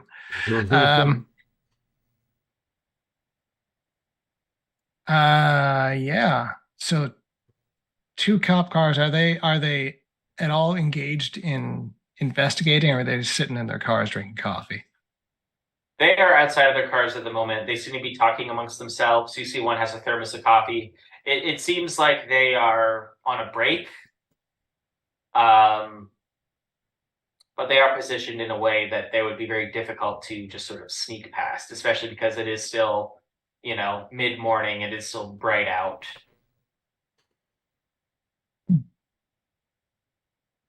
Oh, what's the play, little brother? Well, something tells me we ain't going to be able to convince these two to let us go and rummage around this crime scene here, so maybe we need a distraction, or we need to be all sneaky-like. Well, I mean, I could set a fire in the woods over there. That'd probably give us 10 minutes.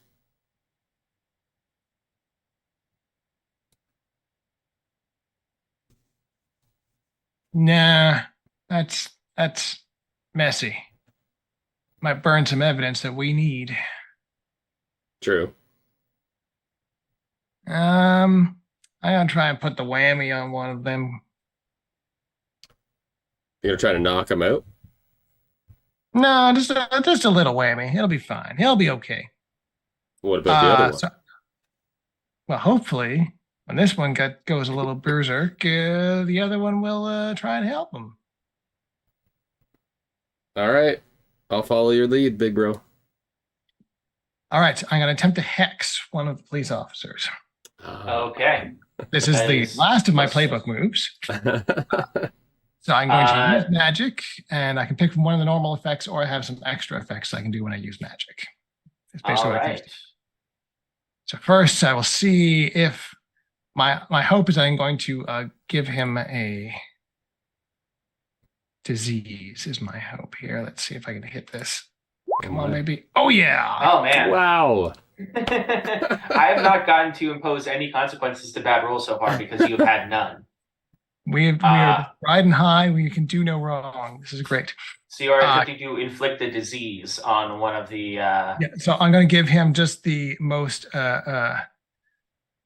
horrible case of chicken pox, an Okay. adult onset. So he's just going to like just disintegrate into just itching all over his body because he now has the chicken pox.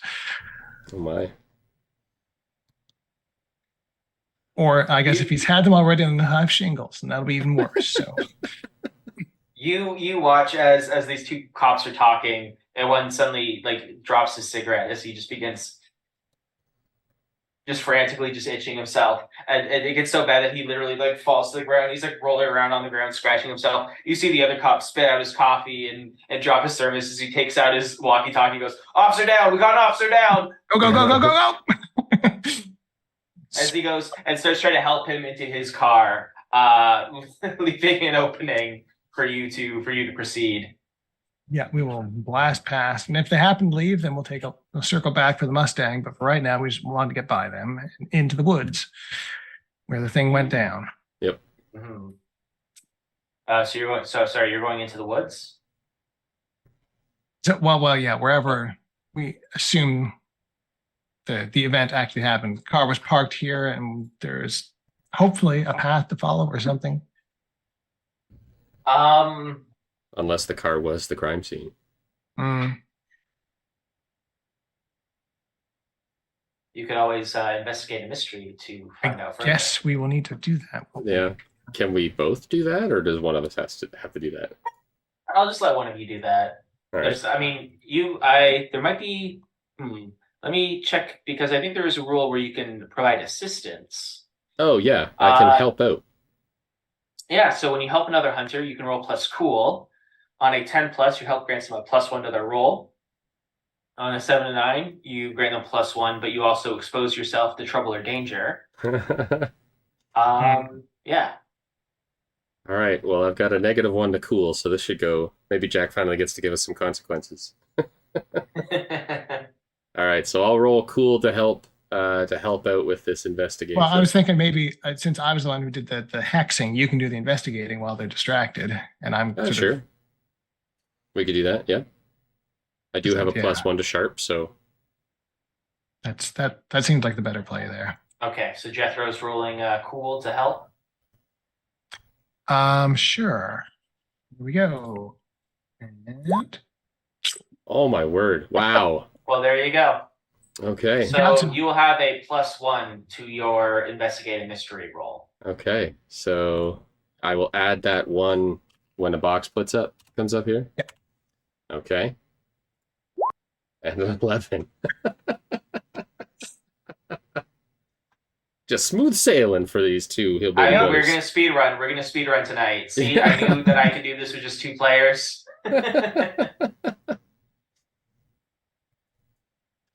So does that mean I get to hold 2? Yes. All right. You get to hold 2. Then I guess I'll start with what happened here.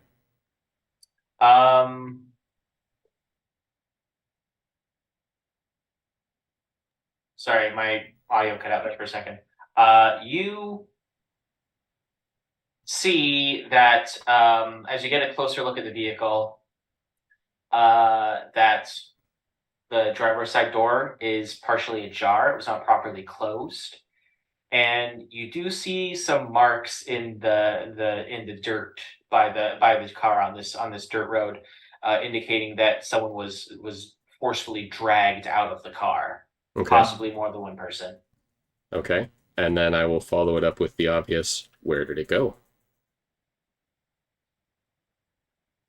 The drag marks seem to lead towards the edge of the woods, where the trail appears to go cold. Hmm.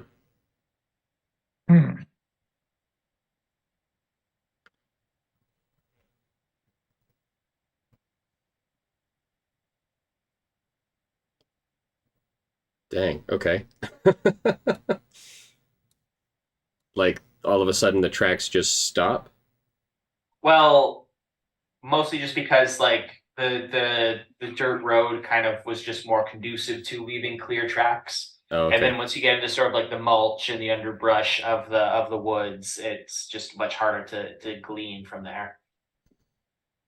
But it Hmm. seems as though they were at the very least dragged to the edge of the forest. Well, they were dragged this direction. Do we just keep wandering this direction? Hope we stumble?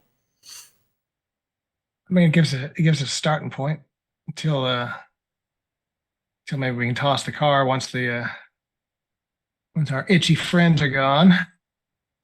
Yeah. You do see that like they've piled into one cop car and they are speeding away currently. Awesome. All right, let's give the car once over, and then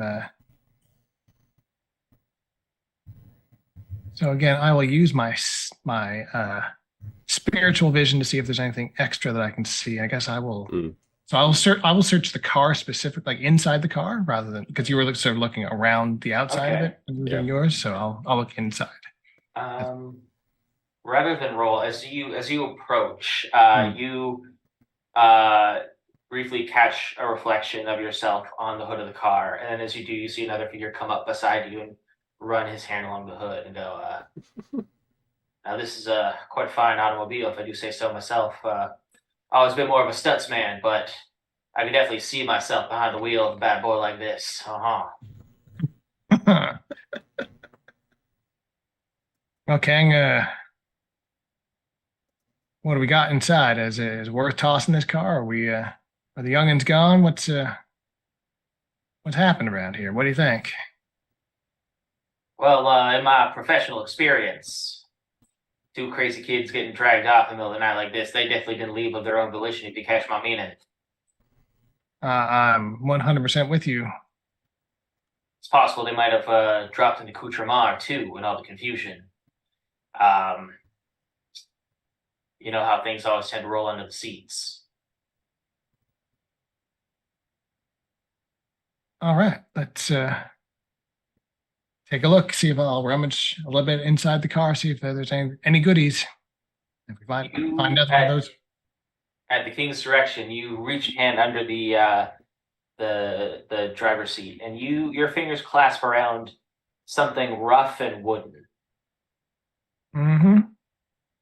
Pull it out, and it is a small hand whittled figure.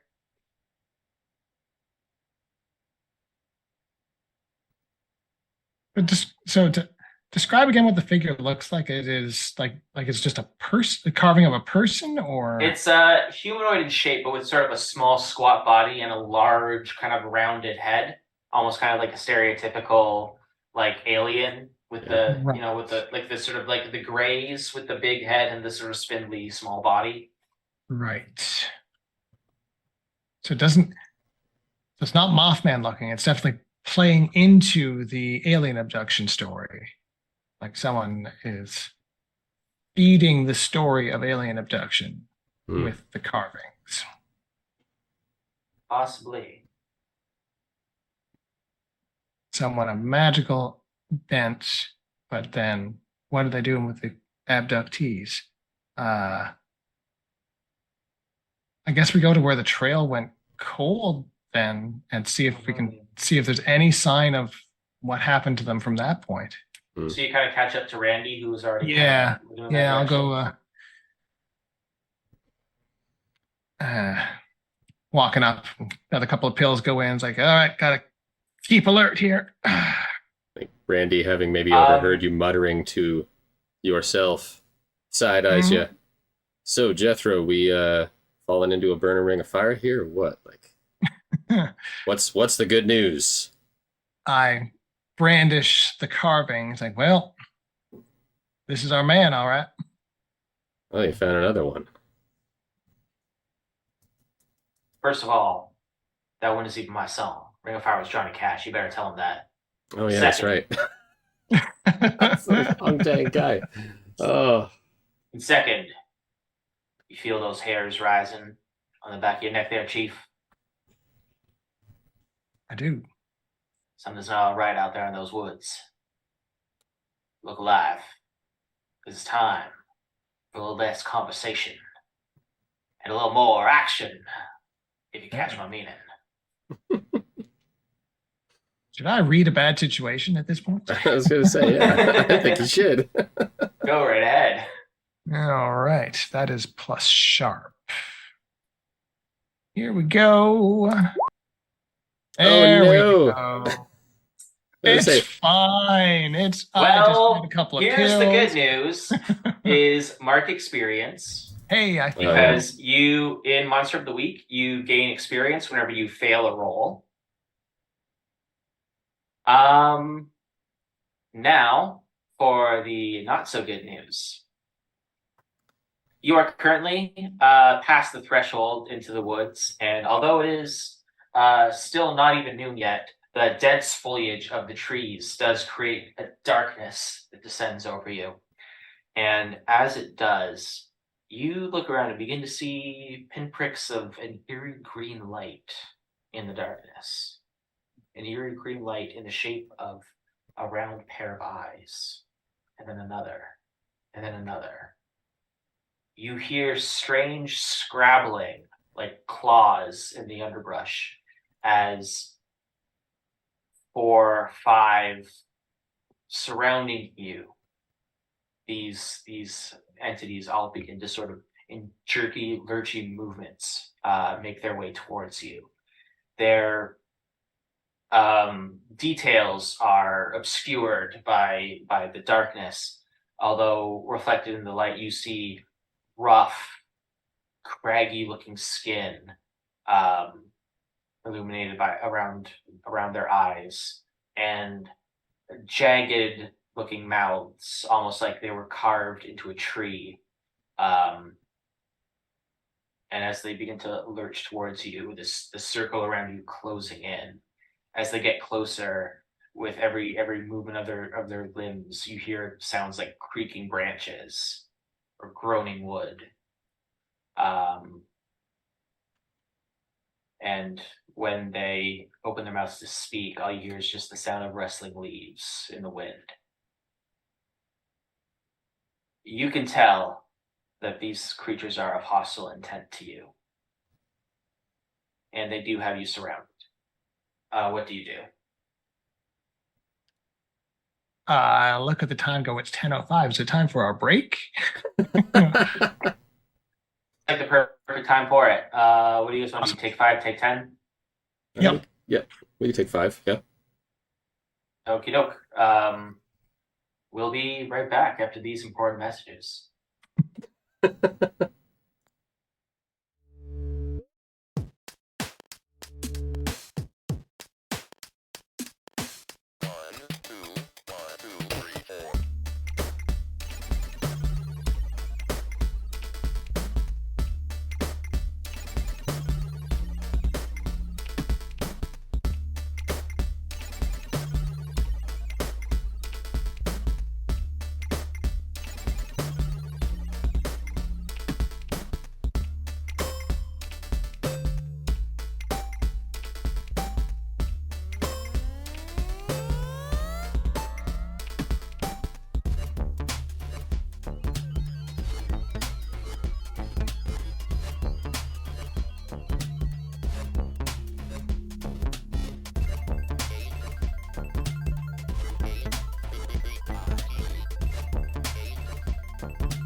We are back.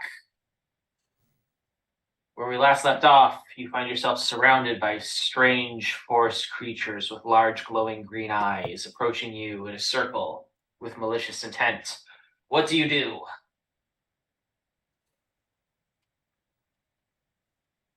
Um, boy, I want to hurt them all, but there's how many of them are there? There's 5 of them at the moment. 5 of them. Yeesh. Um, So I have a spell called Blast that does 2 harm, magic, close, obvious, and loud. Does Blast single, like, is that single target? Uh, yeah, it is assumed that you'll be attacking one specific creature and Okay. exchanging harm with them. Okay. But if that's the route that you want to go, then you can go ahead and roll to kick some ass. If as a spell slinger, you will be rolling plus weird instead of the usual plus tough. All right. Well, I might as well open with a bang. Maybe I can scatter them with some intimidating blast magic here. Okay. So I'm rolling weird. Yes, you're rolling Okay. plus weird. Plus weird. And there's no pluses or minuses. I'm just rolling straight plus weird, so plus 2. Yeah, that'll just be plus your weird modifier. Awesome. If I'm reading that correctly, you might need to double check the combat magic rules just to be certain. Yeah, I can pull that up just to be sure here.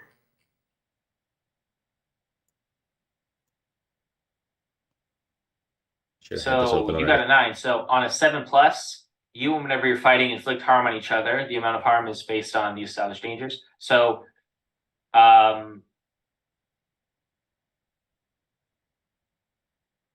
you do succeed.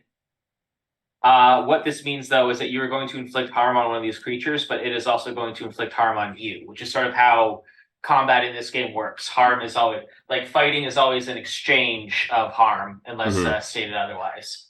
So, what I would say happens is one of these creatures, like bounding on all fours. It's actually surprisingly small. It's only about like maybe 3 or 4 feet in height. It takes a flying lunge at you, claws out, its strange serrated mouth open. You hold out your hand and blast it away, but as it does manage to sort of grab you with its claws and tear a gash in your sleeve along your bicep. So um, you will take 2 harm from that.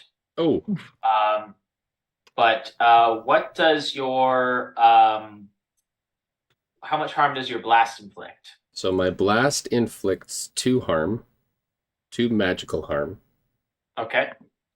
and then it just says that it is obvious and loud. So it's a big boom.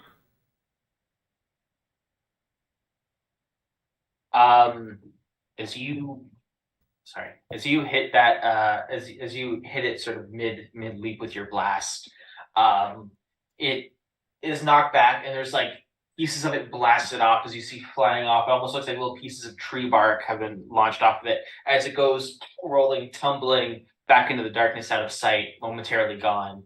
And the other 4, as seeing this, seem to sort of stop and hesitate for a second as they begin circling in a predatory fashion, trying to catch you guys in a weak spot, Hmm. just so they don't get caught in that blast again. So they're circling you, essentially waiting for an opening. Jethro, is there anything that you'd like to do here? yeah, I'm gonna try and so I pull out my Elvis keychain. I'm gonna try and jinx one of them. Basically, I'm gonna try and get him to slip up, and I'm gonna fling him into one of the ones standing next to him. So try and smash Nice. 2 of them Okay. together. A hex is rolling plus weird, right? Yep. Okie All dokie. right, here we go. Oh yeah. Nice. All right. So what does it say on a 10+? All right, so I'm doing Jinx. So on 10+, I hold 2, and then I get to spend 1 for 1 on the list here. So I think I'm just gonna have one of them get swept up and just smashed into a nearby tree or to harm. Okay. Yeah, because your hex can inflict harm, right? Yeah. Mm-hmm. All right. So a sudden, supernaturally strong gust of wind catches another one of these things, sending it sprawling through the air as it lets out this screech as it smashes into one of these trees. Um, it doesn't appear to have killed it, but it did launch it away from you without causing any harm to yourself. There Mhm. is an opening in their ranks now. You could make a run for it if you wanted to, back to the tree line, back to sunlight, or you could attempt to stay and fight.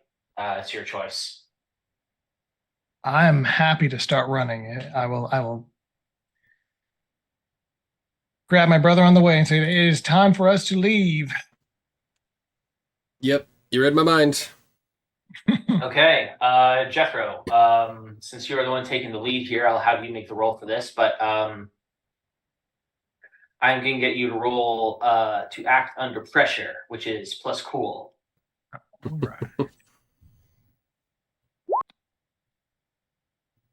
Mixed Okay, success. that is a yeah. So I'm going to give you a worse outcome, a hard choice, or a price to pay. Ah, Um, hmm. What I am going to say is, um, I'll give you an easy one to start. As you're going to run away, these creatures bounding on all fours do take off after you, and one of them does leap up onto your brother's shoulder. Um, this is the first like real good look you've got of them. You see that their heads are large, but not perfectly round like you would expect from like an alien. They're actually kind of like a little oblong and kind of like strangely rectangular in some places. hmm. Um, as you see the shafts of sunlight coming through the tree line, like coming through the as you get closer to the tree line, you see that their eyes with their green glow are actually hollowed out holes in a wooden bark-like skin that is covered in these patches of like thick green moss that are just spotted all over its body, and it's like serrated teeth are like not teeth exactly, but just like jagged pieces of bark that like make up part of its mouth and face. Um, and as it jumps on, peering up over Randy's shoulder, another one jumps on as well, weighing them down.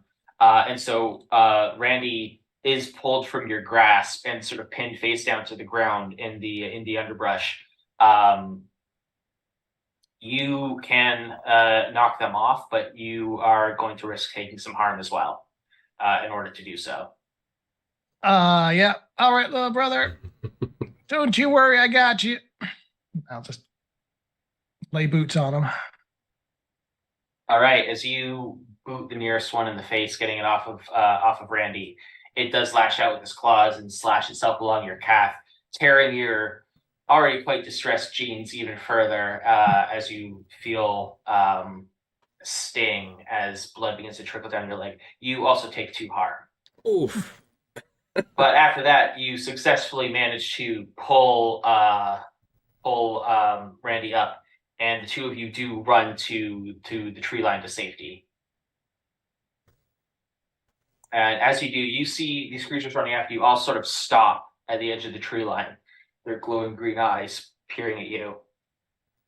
As then, one by one, they all begin to walk back into the darkness. Huh. Arm on the shoulder, Jethro. Thank you. They, Yeah, no. yeah, thank you. So there were two police cars here and they both left in one, right? Oh, yeah. Would the other police That car is, possibly have a first aid kit that we could yeah, you can Some certainly take a recovery. look on that. because we're both kind of cut up a little bit here. So regroup a little bit. Yeah. What in the hell were those? Well, those were not little green aliens. That's for sure. I mean, Those were something else. if that's what's in charge of the and doing the abductions, then damn. Would have been nice to take one out and bring it back with us. Yeah. There was just too many of them. Um,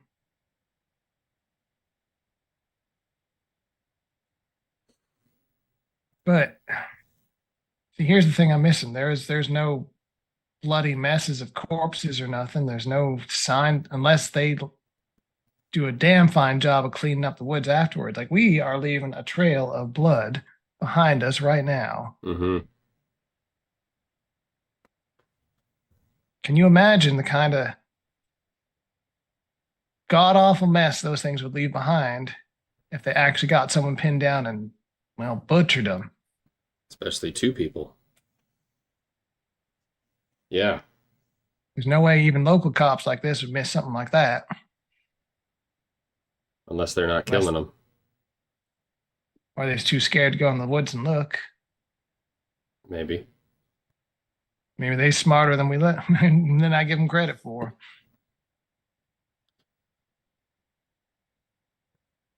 Um, Anyway. As you come back to the sort of the smuggler's point, the little cliff where the police car was parked, you come back to a strange sight. You were thinking that you would probably have to, jimmy the lock, the old coat hanger through the window trick to get the cop car open. However, you return to find that the passenger side door has been ripped off, completely liberated from the rest of the vehicle, and is currently lying the outside part of the door down several feet away, almost as if sort of ripped up forcefully. read a bad situation. Go ahead. Okay. It's sharp. Oh. Mixed success. A mixed success is still a success. True. So on a 7 to 9, you get to hold 1. So you get to ask one question here.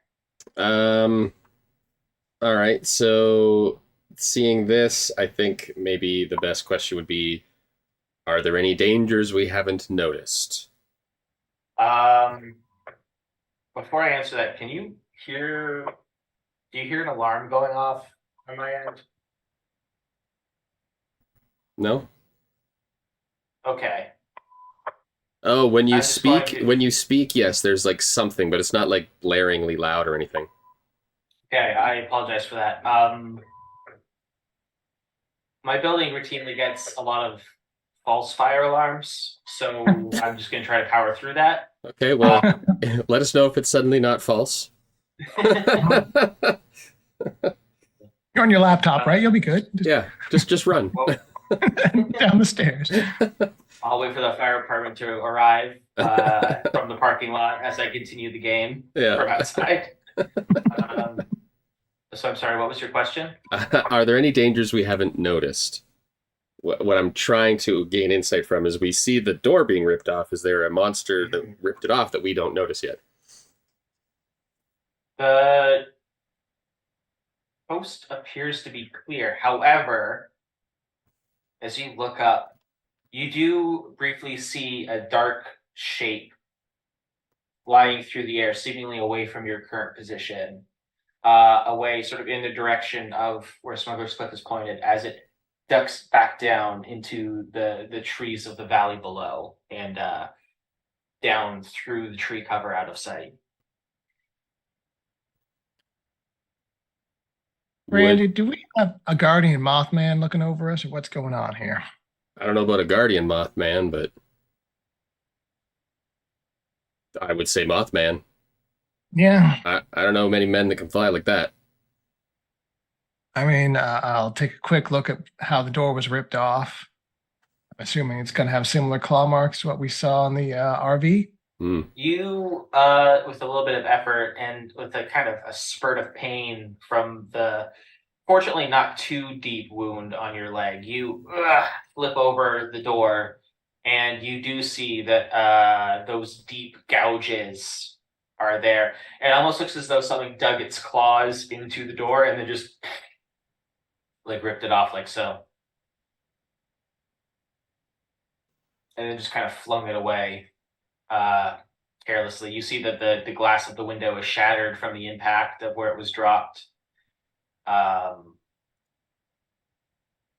And upon closer inspection, you see that the sirens of the cop car have apparently been smashed as well. Mm.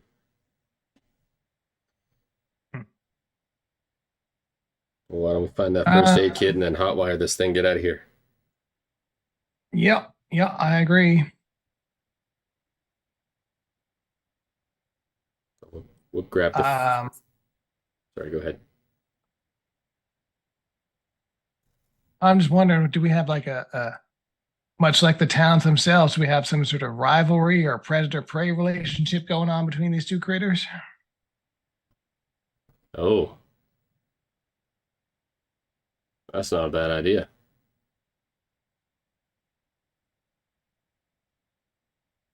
Anyway, food for thought as providing my own painkillers, tapping out the last that that last bottle. You open the glove box of the cop car, and there is indeed a first aid kit in there with some fresh, clean dressing, some gauze, and some disinfectant. I will say, in the interest of not killing you right away, that these will heal you each for 1 harm. Love it. Great.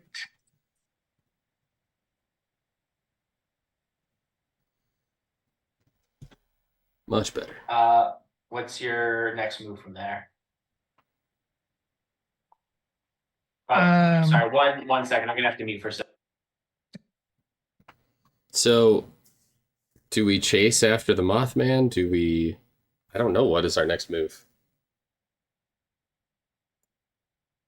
Well, what happened? What do we have left to investigate in town? Is there anything other than The concierge just made an announcement that they are investigating the alarm, which means that there probably is not a fire, because I feel like we would know by now. yes? Okay, so sorry. Get out, get out, get out is the we're gonna see if there actually is fire here. So I guess Anyway, I don't know that we have anything back in town that we haven't investigated. This other was than the carving that was at the diner, we don't know where it came from. We just know that it was at the diner. We don't know whose it was. you also haven't checked that piece of paper. Oh, while we're bandaging each other up, let's read that piece of paper. So you take that piece of paper that you took from the sheriff's wallet, and you see that it's kind of like a harder, like it's not like thin like a receipt, like it's almost like a kind of like a card stock that's been kind of crumpled slightly. And as you kind of like smooth it out and unfurl it, you see that it appears to be a printed ticket for a place called the Short Rock Digiseum. So that's Didja hyphen SEUM. So like museum. And printed on the side, on one side of the ticket is a QR code, and on the other side is a little cartoon graphic of a flying saucer with a little waving alien inside. I believe I have our next lead, little brother. All right. You feel comfortable taking this this cruiser into town, given that we don't wear uniform? I mean, we can take it to town, maybe not into town. Leave it on the outskirts and walk the rest of the way. Yeah, I think that's probably the safest move. I'm going to use magic to hotwire the car. That would be a. I think that's within acceptable parameters. Go ahead and roll plus weird. Right. Ooh, wow. Wow. All right. So I assume that you are trying to do one thing that is beyond human limitations. Yeah, basically, I'm gonna use the wrong keys to start this car. It's basically what's gonna come down. Love it. You take your RV keys and somehow they fit perfectly in the ignition of this police car as the engine purrs to life. Um, you look in the you turn down the rearview mirror, and in the back of the cop car, behind the metal bars of the prisoner's back seat, you see Elvis put his hands behind his head, look around, and say, this ain't the first time I've sat in one of these things." Sort of into the mirror as I'm settling into the seat. So, on a 12 plus, keeper will offer some added benefit. What's our juice here? That's actually so one of the benefits that you get from filling your experience bar is when you level up in this game, one of the potential options that you can take is that you can advance a move. Right. So you could advance use magic, and if you do that, then that grants you added benefits whenever you use magic if you roll a 12 or higher. I see. But that is unfortunately currently gated. Currently locked. Content to you, yes. All right. Well, you just have to start rolling more poorly to rack up those XP increases. I mean, yes, there's other ways to get XP, but you know, more 4s and less 14s. Got it. All right. Well, yeah, the car is missing a door and sirens off the top, which I'd sort of put a pin in that for later, but maybe Mothman doesn't like loud noises. Probably. So yeah, this did you see him? Is that in town, on the outskirts of town? We've got some sort of luckily the receipt, I mean not the receipt, but luckily the ticket does have the address of the place printed on it as well underneath the logo. It is in town. Based on your GPS positioning, it appears to be near the town square. Awesome. So yeah, we'll drive the police car most of the way into town, but then we'll, leave it so that we're not in some bushes somewhere. Yeah. Yeah. Actually, you know what I'll do? I will do my best to find a convenient hill or spin it around, turn around backwards, and put it in neutral and just roll it into a ditch somewhere. So it looks like classic. Whatever tore the doors off also left it to its ruin. Before he rolls it into a ditch, I want to check the trunk and see if we can replace his missing shotgun. See if there's perhaps a firearm in the trunk of the car. Unfortunately, I don't think the police would be so careless as to leave a weapon in their seats. That's fair. That's fair. They might, but in this case, I'm saying they did not. Okay. That's all right.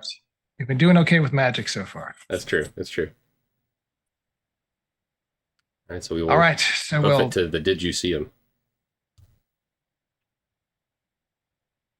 As you return to the town square, you see that the festivities are in full swing now, even though it is still relatively early. I'd say that you've probably been out for a few hours, so it's probably like about noon by now, maybe a little bit after noon.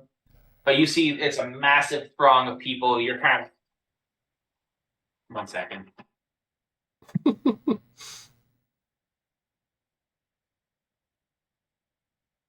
Now the question is, were we supposed to have gone to the Did you see him before we went back to the point? Are we going to pick up something here that's integral to fighting them in the out of the lost car?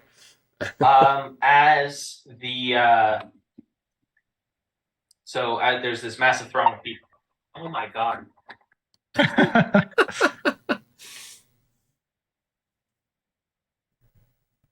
The joys of living in an apartment building. Yeah. There's some things I miss, and that is not one of them. Well, hopefully it's at least good news. We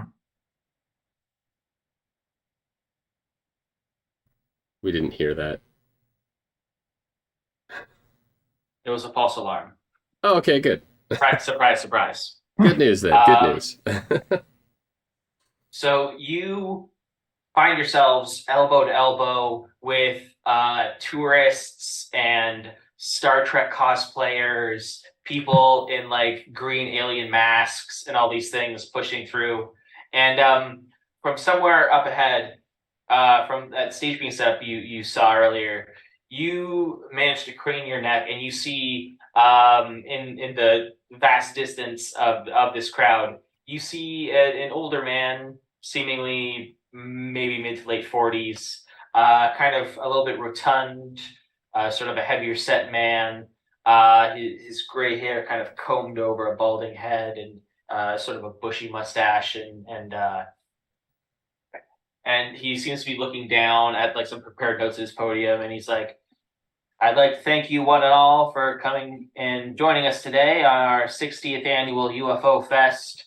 As you know, this has been an important part of our town's history for decades. And as mayor of this town, I am pleased as punch to be able to share with all of you.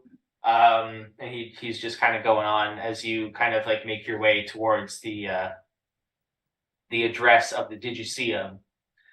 Fortunately, it's not too difficult to spot as a giant inflatable flying saucer sits on top of the building as if it landed there, and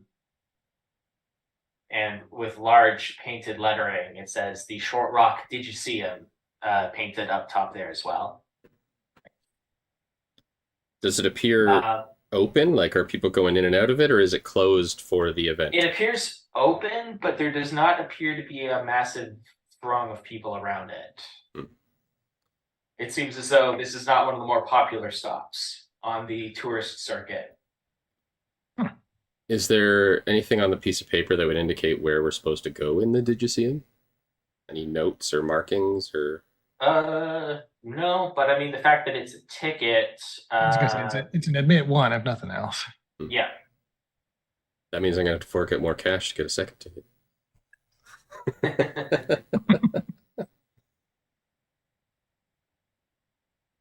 All right. Well, as you go up to the ticket booth, I guess, or up to the front desk. Yep.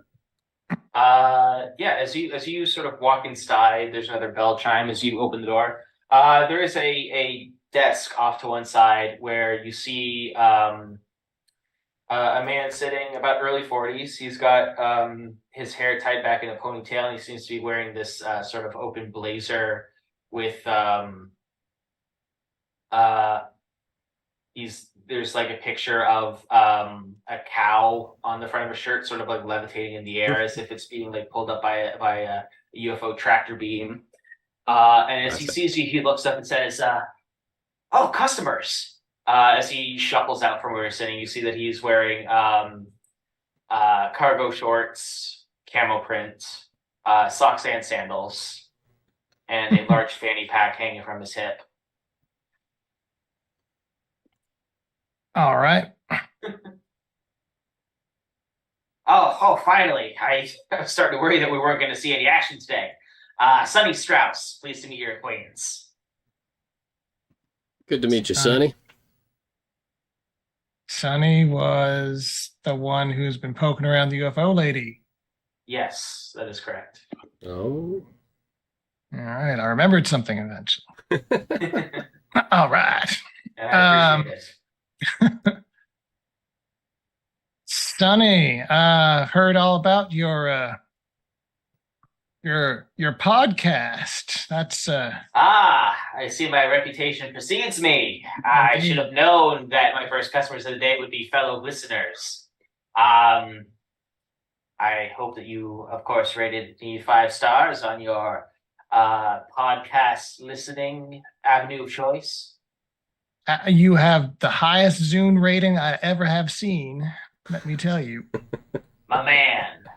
Well, allow me to be the first to welcome you both to the Short Rock Digiceum, a veritable smorgasbord of our town's strange and supernatural history.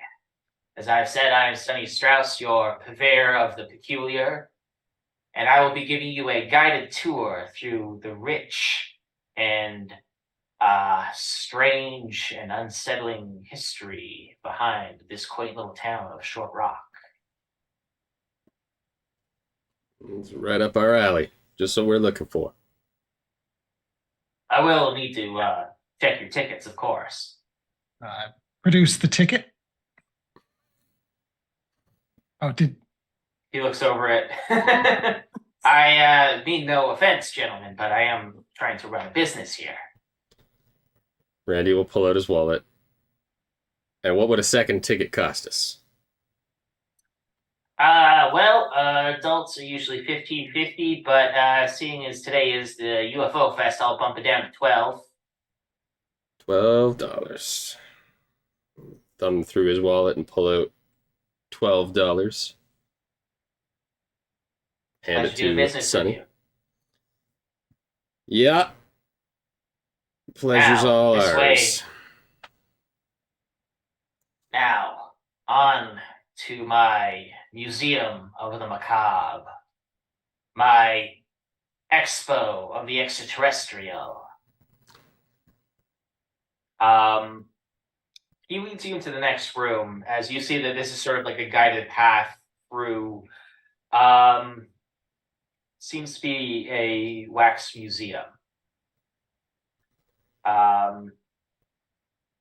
Now, because as I'm sure that you are already no doubt aware as listeners of my podcast, you know that 60 years ago, after the strange UFO sightings that occurred around this town, 6 individuals went missing in the span of 24 hours.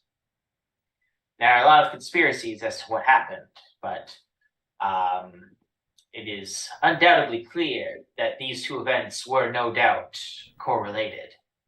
It is my firm belief that those 6 unfortunate souls were abducted by these aliens and flown back to their homeland, their home planet, to, by my estimation, probably serve as some sort of exhibit in a human zoo on their native planet. At least that's my working theory at this time. As he passes by, you notice out of the corner of your eye a wax sculpture of appears to be like a little green man alien shaking hands with a human man with sort of a bushy mustache, not dissimilar from the mayor who you saw making the speech. Like, it's very clearly not the same person, but you do see a distinct resemblance. is this one of the missing folk? Oh, him? No. That was Mayor Conrad Crane. He was the mayor of the town 60 years ago when the aliens first appeared. Fun fact: his grandson Quentin Crane is actually our current mayor. Quite the look-alike. Yeah, they certainly have a strong family resemblance. Now, right this way. I have so many more oddities to show you.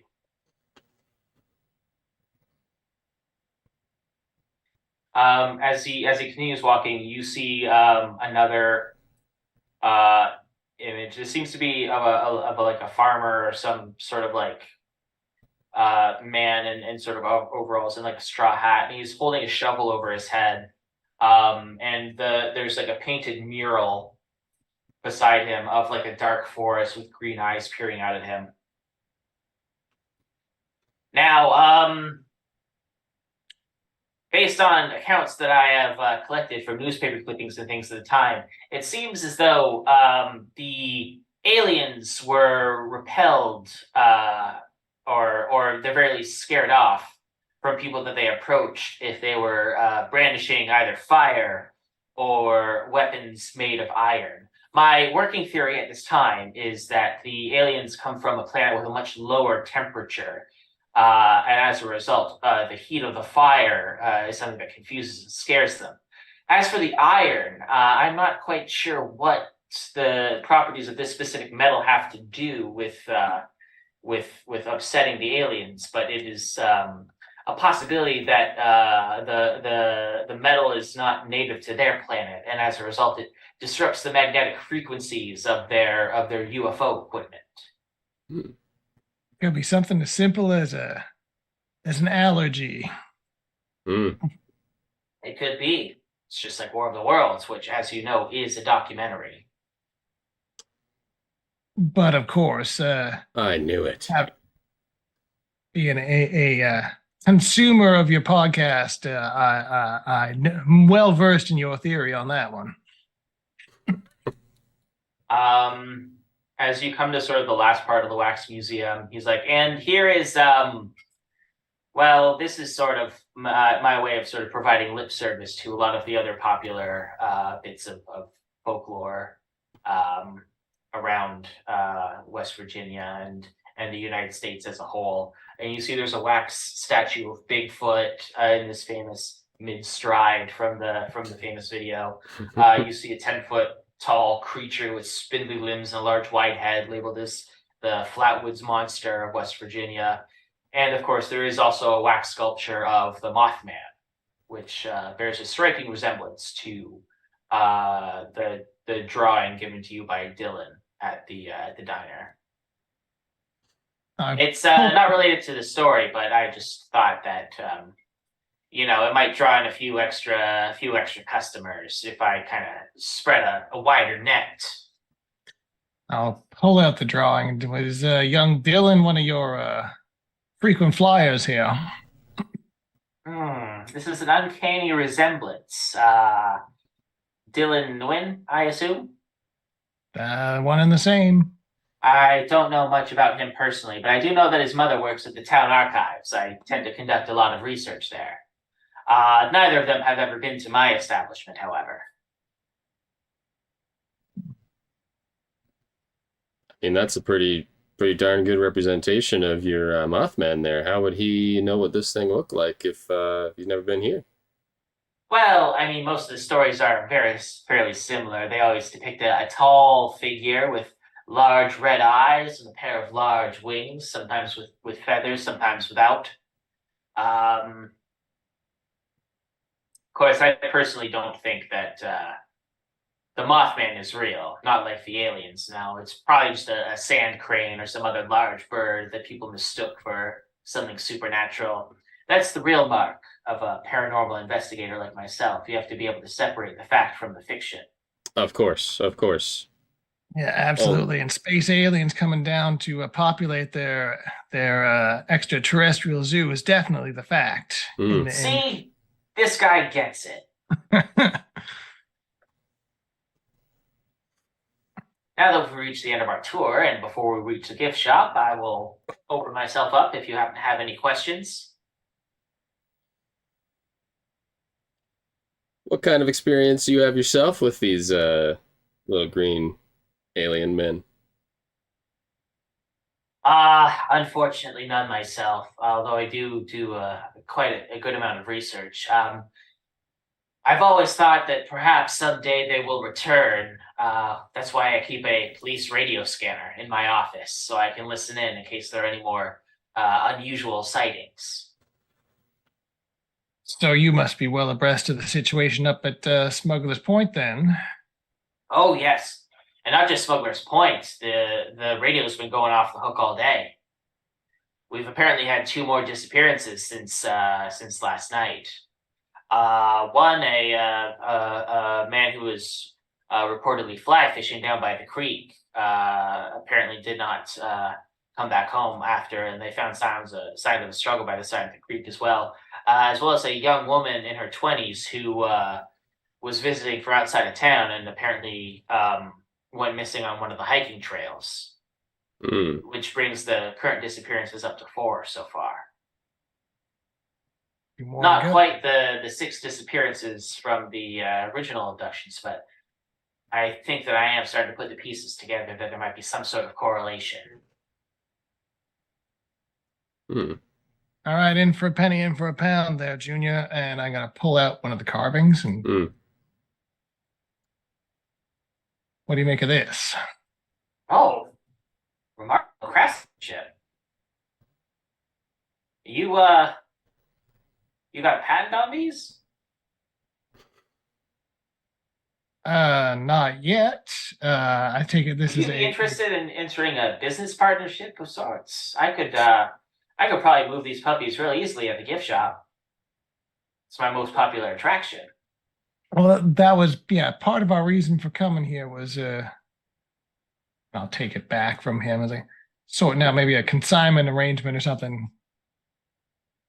Um, can I get a read on him? Was he actually like was that a legit reaction that he's actually surprised he's never seen one before? Sure, yeah. So is that or just investigating a mystery at this point, or Hmm. He did mention that there's been two more disappearances over the course of the day so far. So maybe read a bad situation to follow through on that. sure. It's rolling sharp like so. Ooh. Nada. Mm. I'm not sharp. That Arctic. Um, okay. One moment. Um,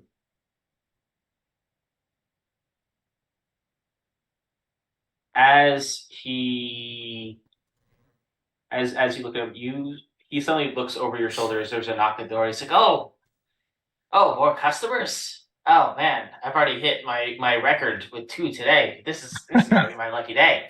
As he goes over to the door, briefly leaving you alone in this length of the room.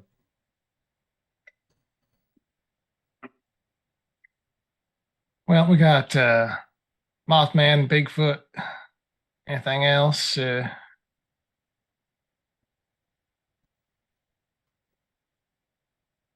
I mean, he gave us two potential locations to go and check out, find other carved statues, but Yeah. What's your take on the whole mayor situation? mayor situation's suspicious to me, especially after what's her face at the trailer park was telling us that she was paid off. Yeah, by Family was paid Grandpapa. off. Yeah, they're covering something up. Wonder what that could be. Maybe it's got something to do with that handshake over there. Seems like a deal was struck. As you're speculating on this, you see Sonny walk back into the room, although he is flanked by two police officers, both very familiar. One of whom has his arms and neck and face covered in several bandages, and his skin appears to be glistening from some sort of hastily applied ointment. And as they stop, they fold their arms, and one of the bandages says, "You two are from out of town, correct?" It's here for UFO days, officer. Hmm. We heard some reports that you came in early this morning and you were asking some suspicious questions related to the disappearances. Now, this is just a formality, but we have been asked to bring you into the station to ask a few questions. If you boys would be so kind as to cooperate, we should be able to get this done lickety split in time for you to enjoy the rest of the fest.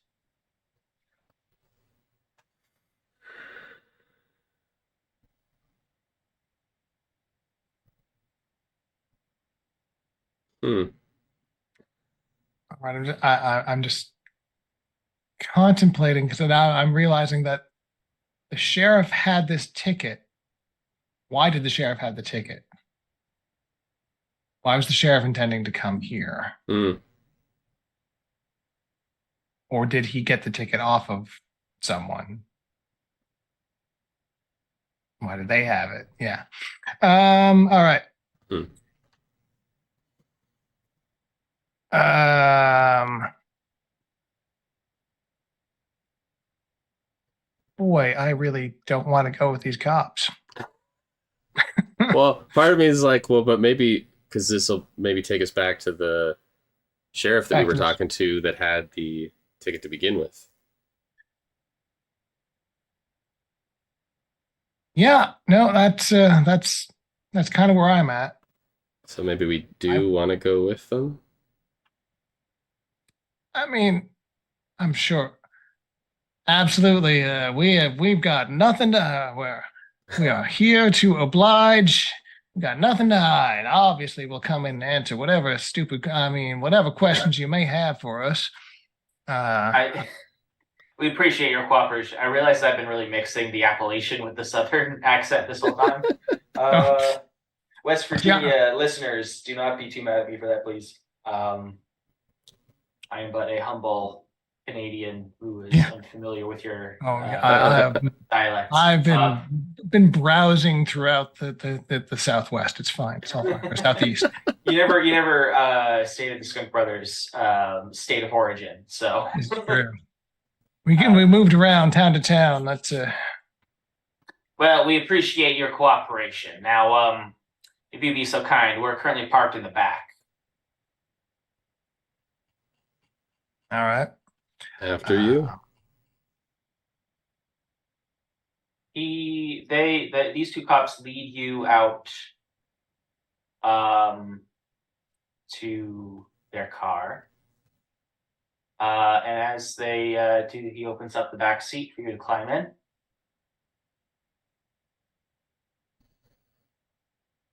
Yeah. Right. Mm-hmm. As you both get into the car, he shuts the door, and with a click, you hear the back doors lock. Dang. As the two cops get into the front, turn the keys to the ignition, and begin to drive.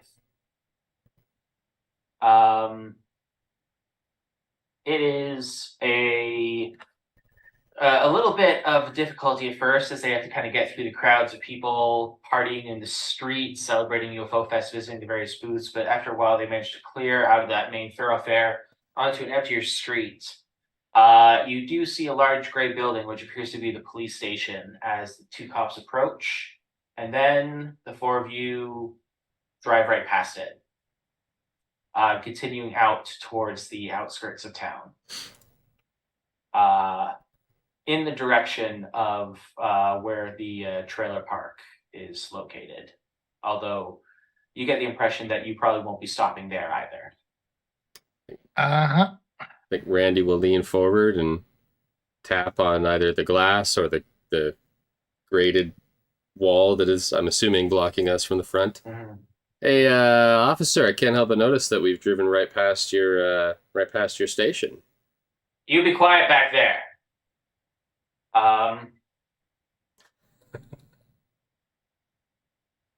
As you continue out, you see that you are leaving the town limits as you find yourself on a narrow and twisty road with a mountainous wall to one side. It is the mountain state on the left, and on the right, a road barrier overlooking a steep hill going back down into the forest. Well, I think it's time to murder this car. I mean, I could put it up in flames if you want. Be a little dangerous to us, but No, I'm thinking more something more straightforward, like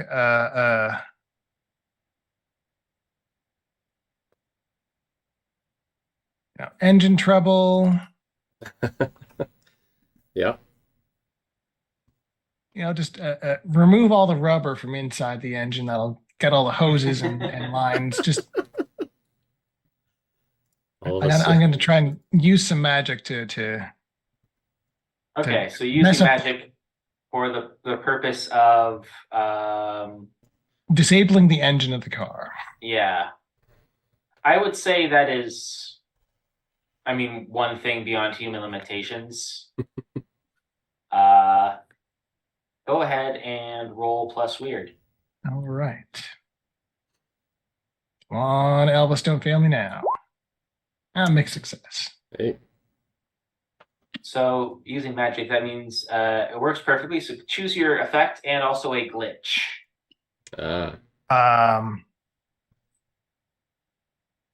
Well, it seems pretty straightforward that so the effect is the engine stops, but the magic draws immediate unwelcome attention, whether that's the cops or someone or something else. I guess I'll leave that up to you, but something has noticed that I use magic to stop the car.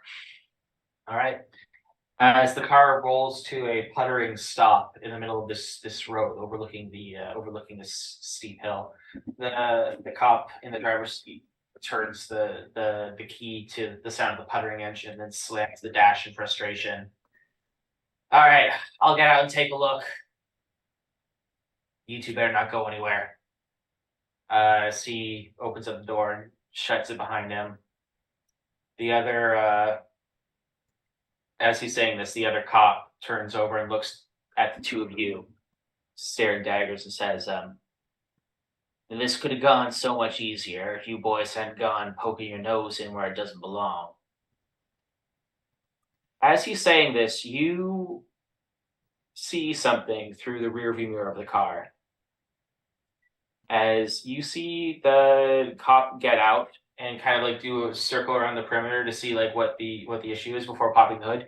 He gets behind the car to like check the exhaust, and as he does through the rearview mirror, you see black talons suddenly seize the cop by the shoulders, and then he's suddenly lifted up in the air and out of sight. Although the cop that's looking at you doesn't seem to notice this, as he's just sort of tunnel visioned on you guys. I guess it would make more sense to say that he was grabbed in front of the car because the cop's turned around. So let's pretend I said that. Anyway. Deal. Is the remaining cop chickenpox guy or the other one? He's the chickenpox guy, yeah. Awesome. You see his name badge says that his name is Officer Flint. Oh, Officer Flint. It's a awful skin condition you got there going on there, son. I reckon that's none of your business, son. I'm just making idle conversation about things causing problems today.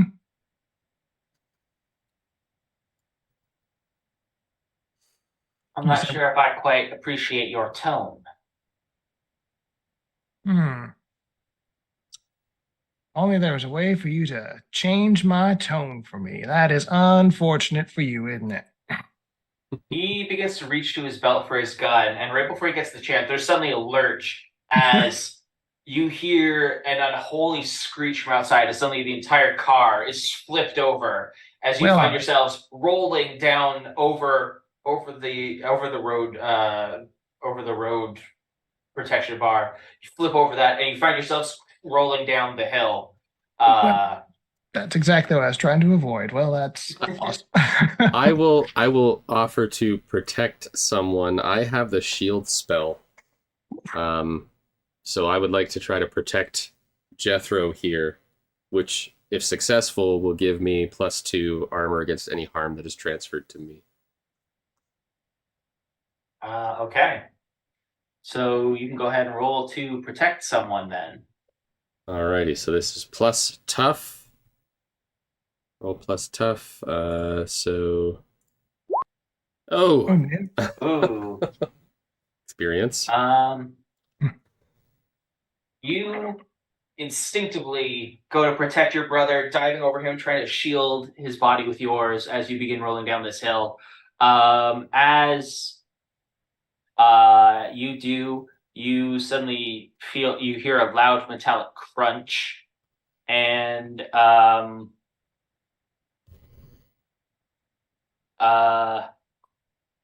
what move do I want to do here?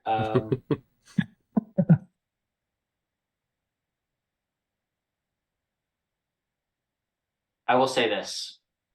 You do not take harm. However, everything does go dark.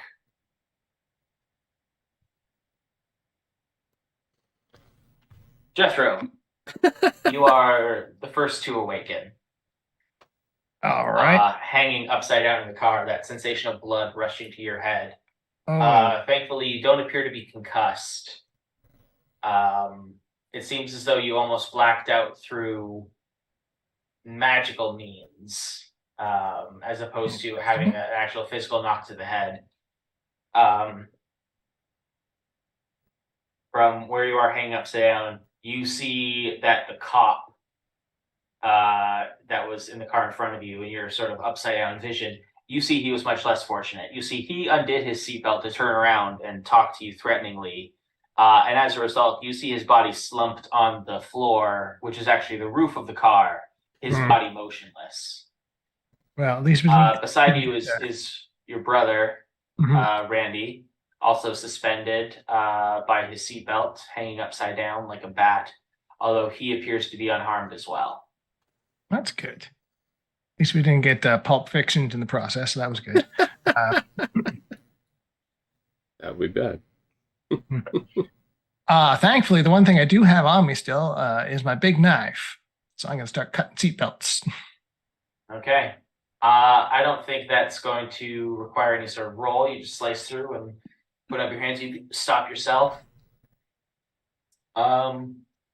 Through the window, you do see outside back, and it's rather dark out. It seems as though you've been out for a couple hours. It seems as it's already beginning to stretch into the long shadows of the evening. That ain't good. They come out at night, mostly. Wait, no, that's different. That's a different one.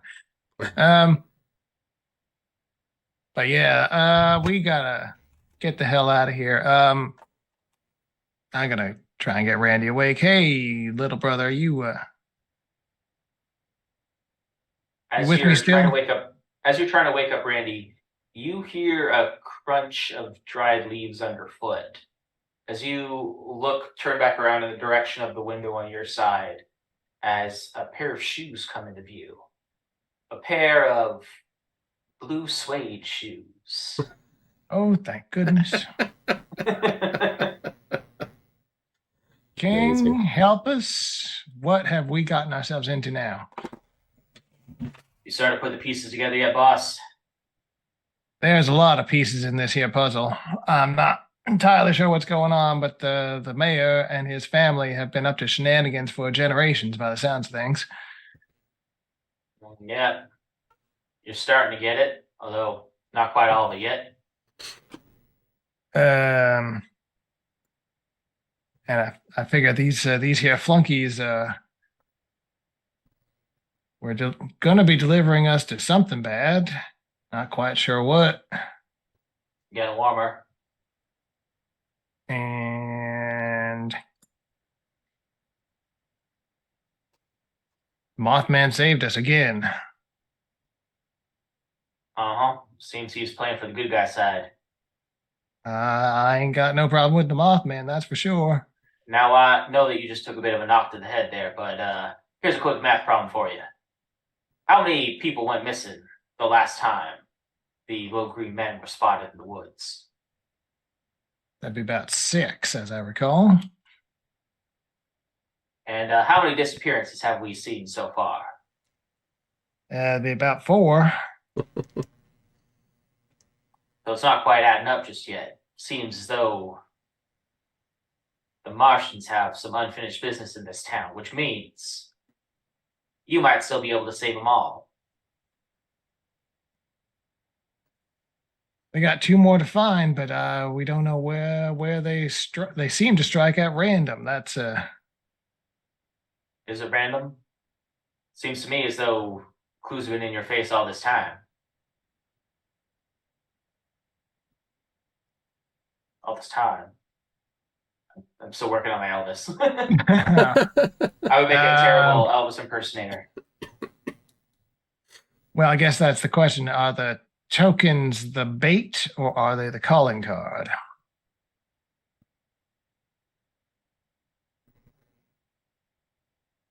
I'll give you a hint.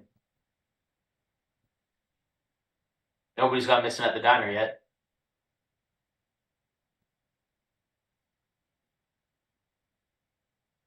Yet. the bait. Might be a bit of a hustle, but if you catch a ride, you might be able to make it.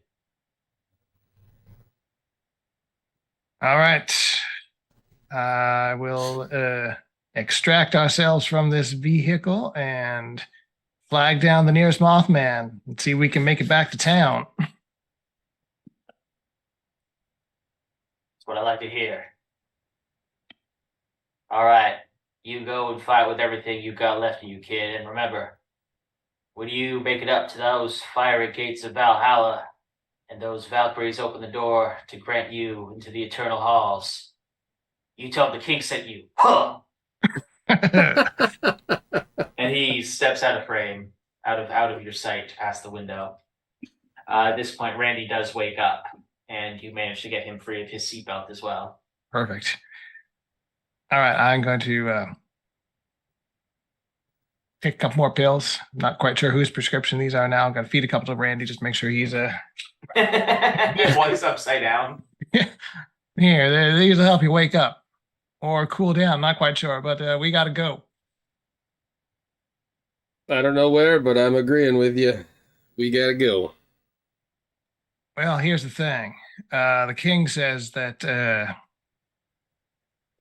carvings are the bait. They aren't the calling card.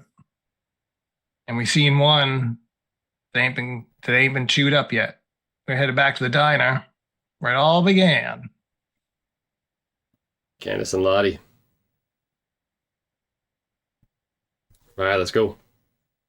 All right. And how the hell are we going to attract it? Like, we're pretty far out of town at this point, I'm assuming. Like, does it feel like it's running distance, or are we going to have to signal the Mothman somehow? You can always try to hitchhike. As you climb back up to the top of the hill, you do see the glare of approaching headlights if you attempt to beseech them. Well, these are either our killers or our saviors. Let's see what we got going on here. Hello, and flag down the car. You see a vintage but rusted wood-paneled station wagon roll to a stop in front of you.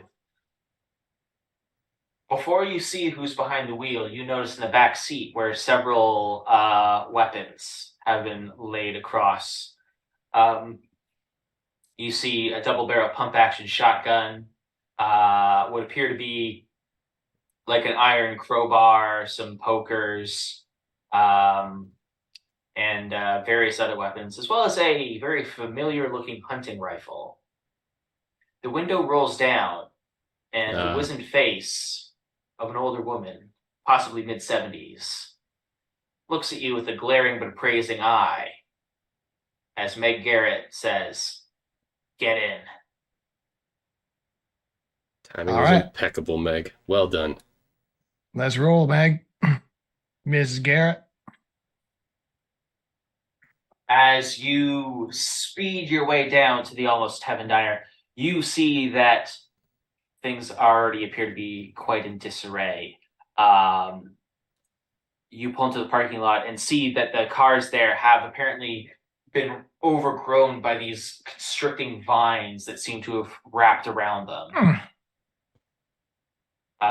Party without us. The vines also seem to have started wrapping around the diner itself, constricting it, almost trying to form a barrier to keep people out or possibly keep them in. Both. Linda takes her rifle in hand and says, "I'll do a perimeter check. Make sure none of them try to attack you from behind. Tread carefully. We don't really know what we're up against yet." She gets out of the car and starts making her way. For an old woman, she seems very stalwart and resolute in her determination. All right.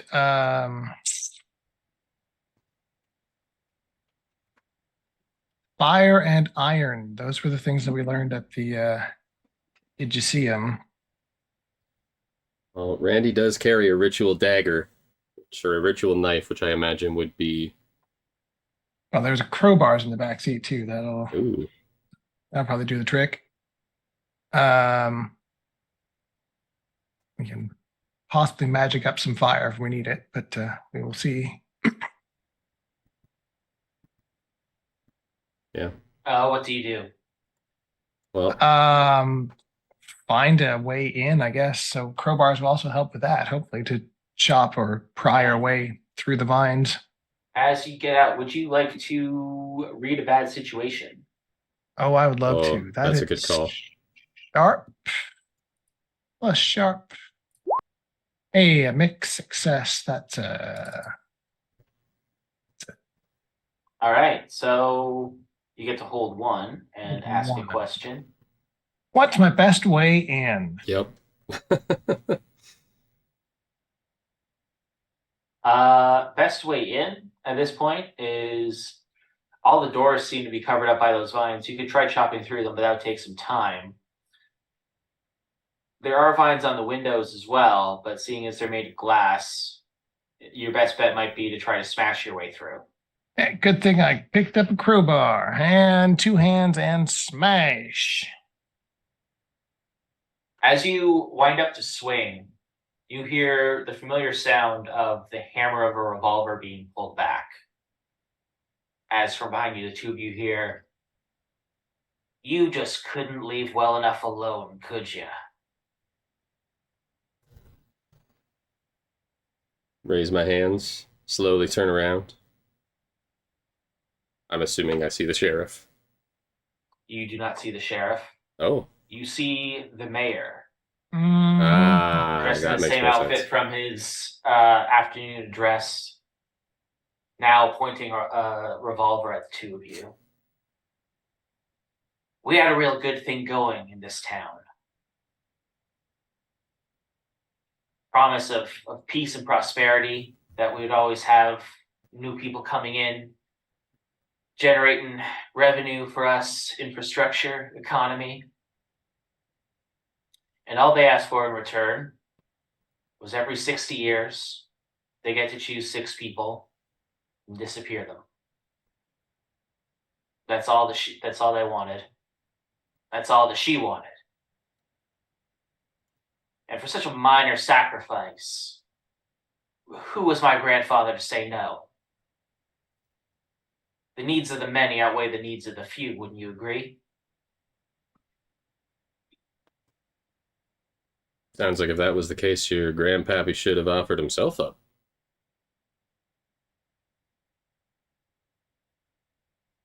He knew better, because he knew that if this town was to prosper under the gifts that she provided for us, then we would be in need of strong leadership. I'll give you boys one more chance. You can get back in that station wagon there. Drive away as far as you can. Forget that you ever saw any of this. If not, well,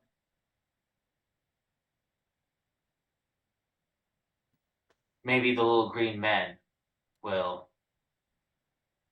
get a few extra bonuses this year.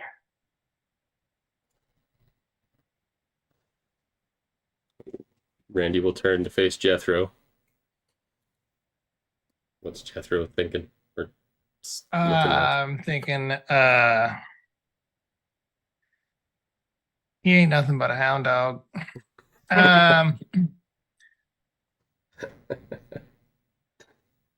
Thank you very much. And I'm going to hopefully I'm gonna try and jinx him into screwing up his gun.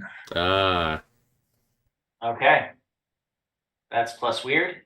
Yes, it is. Forward. Oh Hey. yeah! Look at that Okay, success. so what part of what happens here? Describe the mood. So I'm going to what was it?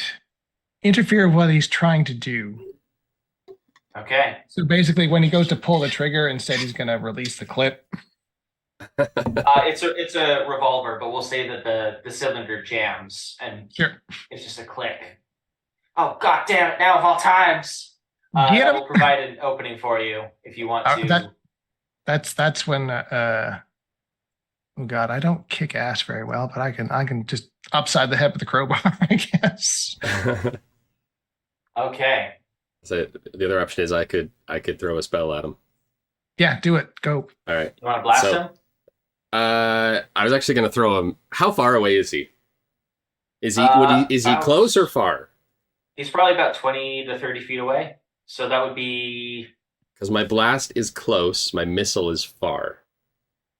So I will say it's probably more far than close. all right. So then at the click, I think that will be a missile, and I will throw the effect of the necromantic effect of life drain to that Ooh. attack as well. All right.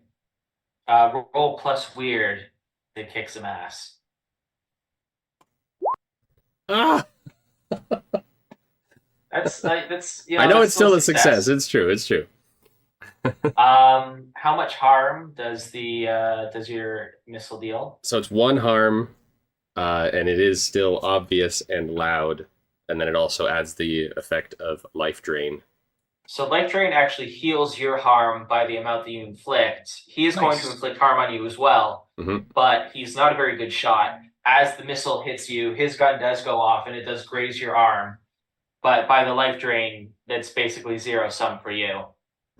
As he is blasted several feet back, he slams into the station wagon, his back bending over the hood with an unsettling, sickening crunch as his body slumps to the ground.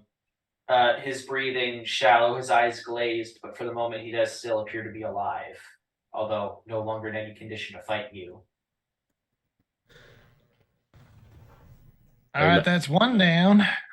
Let's His mouth is open and he seems to be trying to say something as you see blood pouring out of his mouth. oh, all right. What do you gotta say?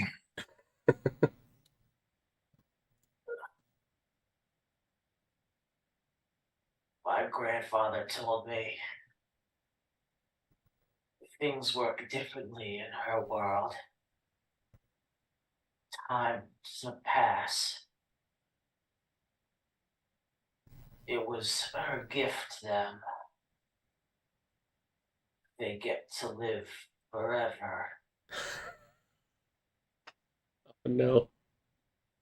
As the light fades from his eyes, you hear panicked shouts as well as sound of gunshots. It seems that, based on what you hear, that Meg has intercepted the little creatures as they attempted to run off with Candace and Lottie, and she appears to be holding her own based on the fury and the venom in her voice as she says, "This one's for Roy, you sons of bitches!" As you just hear shot after shot popping off, as well as shouts of fear and confusion from Candace and Lottie from the far side of the diner. So it seems that she's got them out, but she's in the middle of a firefight with them. All right, let's go help clean this up. Yep. Um, as you go, could I get one of you to read a bad situation one last time? I think you're up for this, Mike. All right. So plus sharp.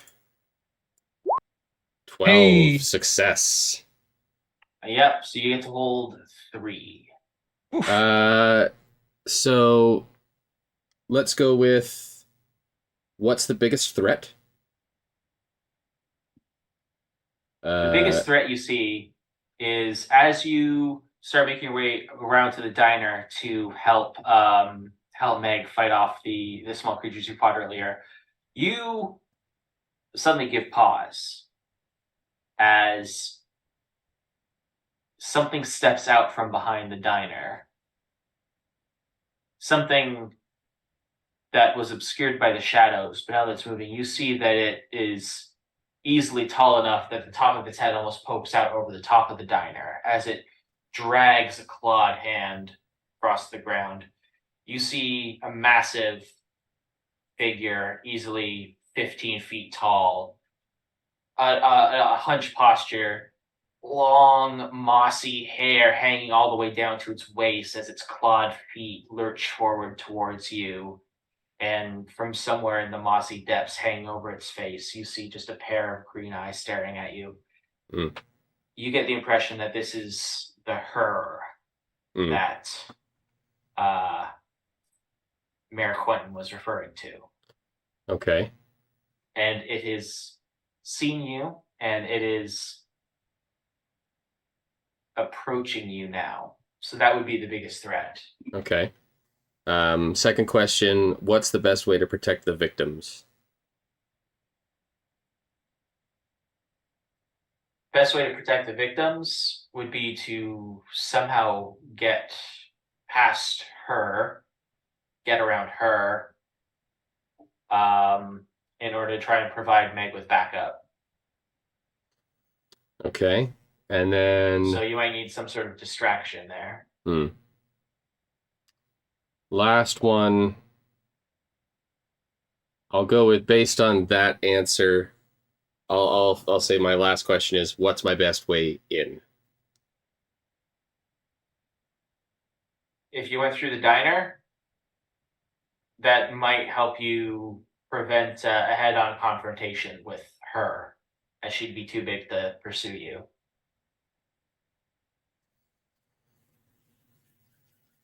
So she's in between us and Candace, Lottie, and Meg. Yeah, like Candace, Lottie, and Meg, it sounds like they're on the far side of the diner. Mm-hmm. You are on the other side, and she is to the side, kind of moving around, approaching the front of the diner to try to block you from moving forward. Okay. All right then. All right, Jethro. Through the diner. We got to go help out the ladies. Through. Very good. All right. Finish what All I right. started and crowbar smash the window. Okay. I am going to need you to act under pressure, Jethro. Or wait, is that the right? Hang on, I might be misremembering. Yes, no, it is act under pressure. Sorry, I get these powerful options mixed Plus up. cool then. Mm-hmm. All right. Yeah, make success. Not bad. Okay. Yeah, you managed to smash the window open. However,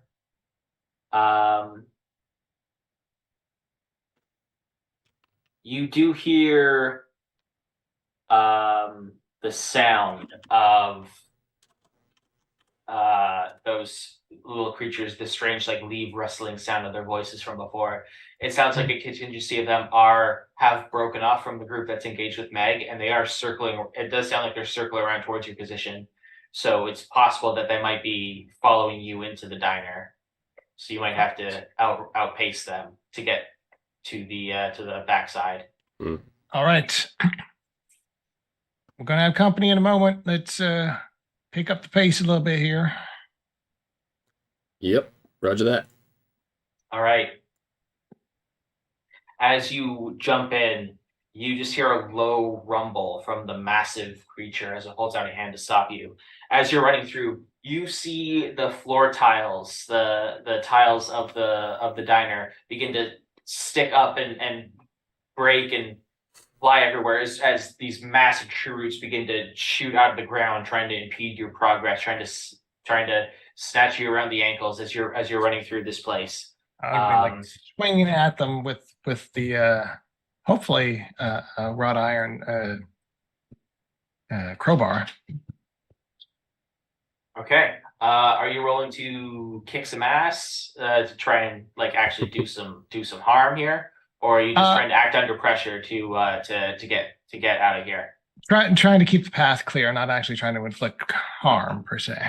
Okay. In that case, I'll say to act under pressure again.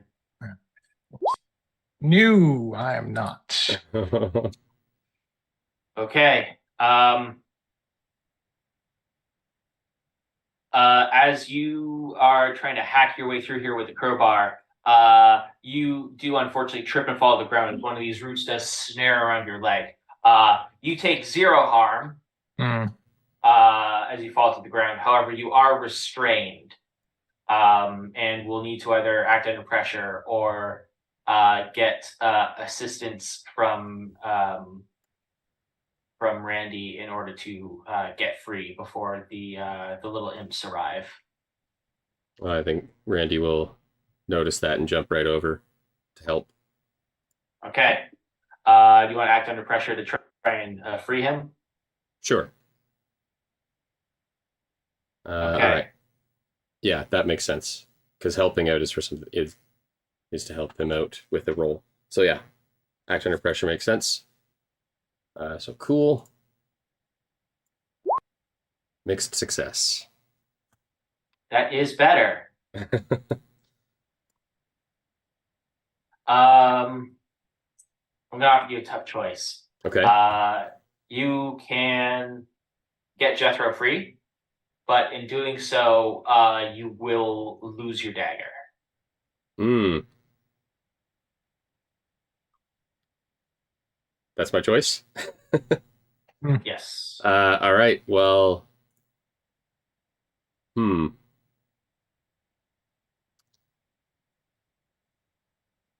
Yeah, I gotta free him. I could All always come right. back for the dagger. You cut Jethro free with your dagger, and as you do, you see that as you're cutting this root, it splits into these like little tendrils as you cut it, and begin wrapping themselves around the handle and the blade of your knife, trying to wrench it from your hands. Not having the time to tug of war with it right now, you do release the handle and help Jethro to his feet. Just as you begin to see the familiar green glowing eyes of the little imps as they begin pulling themselves up over the window ledge and begin spilling into the diner proper. From here, it looks like you can cut through the kitchen, get through the back door, which does not seem to be overgrown yet, which will take you to the back parking lot where you know that Meg and Candace and Lottie currently are. Yeah, we'll do that. All Yeah, let's right.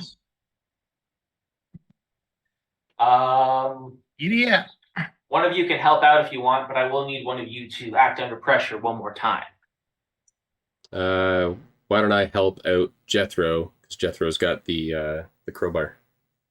Oh, yep. So I'll roll help out. Okay. Ah. Oh. No. So does that? Is There's no that penalty for that, or Uh, something will happen, but it does not penalize his role. okay? okay? We'll say that way. I'm rolling plus cool to act under pressure, and no, I do not.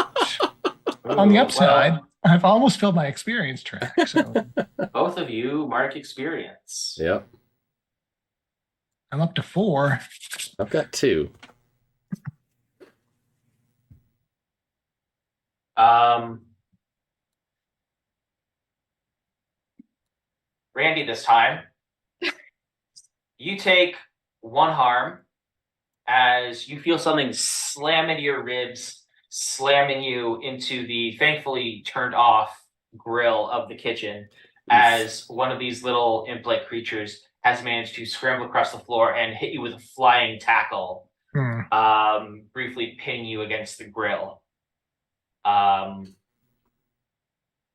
what will you do here? Um, so I don't have my dagger anymore. uh, so part of my combat magic is that I have to do gestures and incantations. But if I'm restrained, or am I just pinned? Uh, you are restrained at the moment. This move does have a restraining property to it. Okay. So I can't do gestures then, but I could do my incantations. So because I can't do the gestures, I would be a -1 ongoing for combat magic, but I need to get this thing off of me. The only spell that I have that is close is blast. Okay. So I will blast at a -1, and I will use the effect of necromantic, the life drain, to try to mitigate the damage I might take from the attack as well. So let's see if I can do this properly. So this is -1 because of the restraints, and I'm rolling weird. Hey. There we go. Hey, there you go. And on a 10, this is a kick some ass roll, correct? Yes. So on a 10, you can choose one extra effect to your attack, which includes suffering less harm if you so choose. Oh, yeah, you know what? Let's do that because I've already got the life drain. I'm already at 2 harm. So if I can mitigate the harm as well, then I might actually reduce the amount of harm that I have in total. Okay, so he's going to scratch at you with his claws. This would normally be 2 harm again, but because you're reducing, it'll only be 1 harm. As Okay. you manage to blast him away off of yourself as he goes careening over the counter, although you see that more imps are pouring up to take his place. Jethro, what do you do? So sorry, the imp is off of him, Yes. but it's not dead yet. It was launched over the counter. It might be dead, but more are pouring up to take its place. All right, we got to go. All right, so I'll get the door open and see what the situation is out back then. All right, you shoulder the door open. You hear sounds of shouting and banging from inside the dumpster to the side. On top of the dumpster, you see Meg looking through the scope, literally picking off the imps as they approach her, shouting, "Come and get some!" It seems that Candace and Lottie are currently hiding inside the dumpster, which she is standing on top of and using as a sniper's nest to try and pick off the imps as they approach. As you come on the scene, though, you do hear thundering footsteps as her, the massive, seeming leader of these wood imp creatures, begins to move circle towards you. As you get closer, and the light of her eyes fully provides you with some illumination. You see the thick, mossy hair hanging off of her head has shapes in it. The unconscious bodies, eyes closed.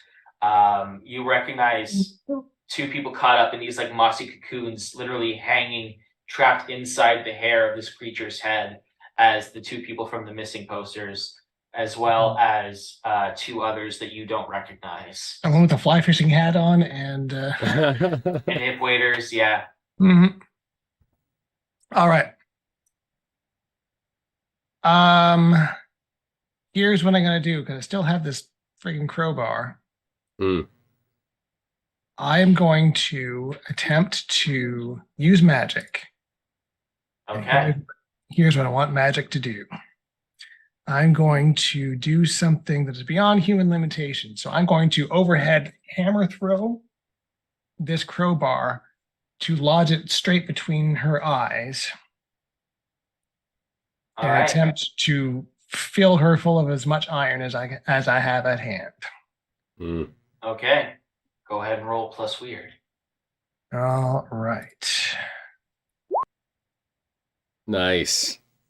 You see her recoil back in pain, holding up an arm to instinctively block herself from a blow that she was too slow to prevent before, staggering back with earth-trembling rumbles of each footstep as she stumbles back.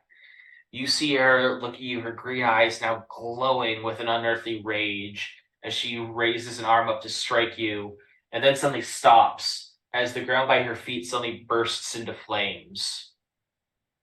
Nice.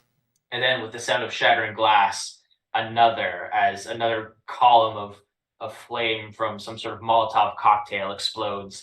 You see in fear, this creature turns and begins to lumber back into the woods, the imps trailing after it. You look over your shoulder, up onto the roof of the diner, and for a brief instant, you see the glowing red eyes of the Mothman as he holds up his hand. Before taking off into the night.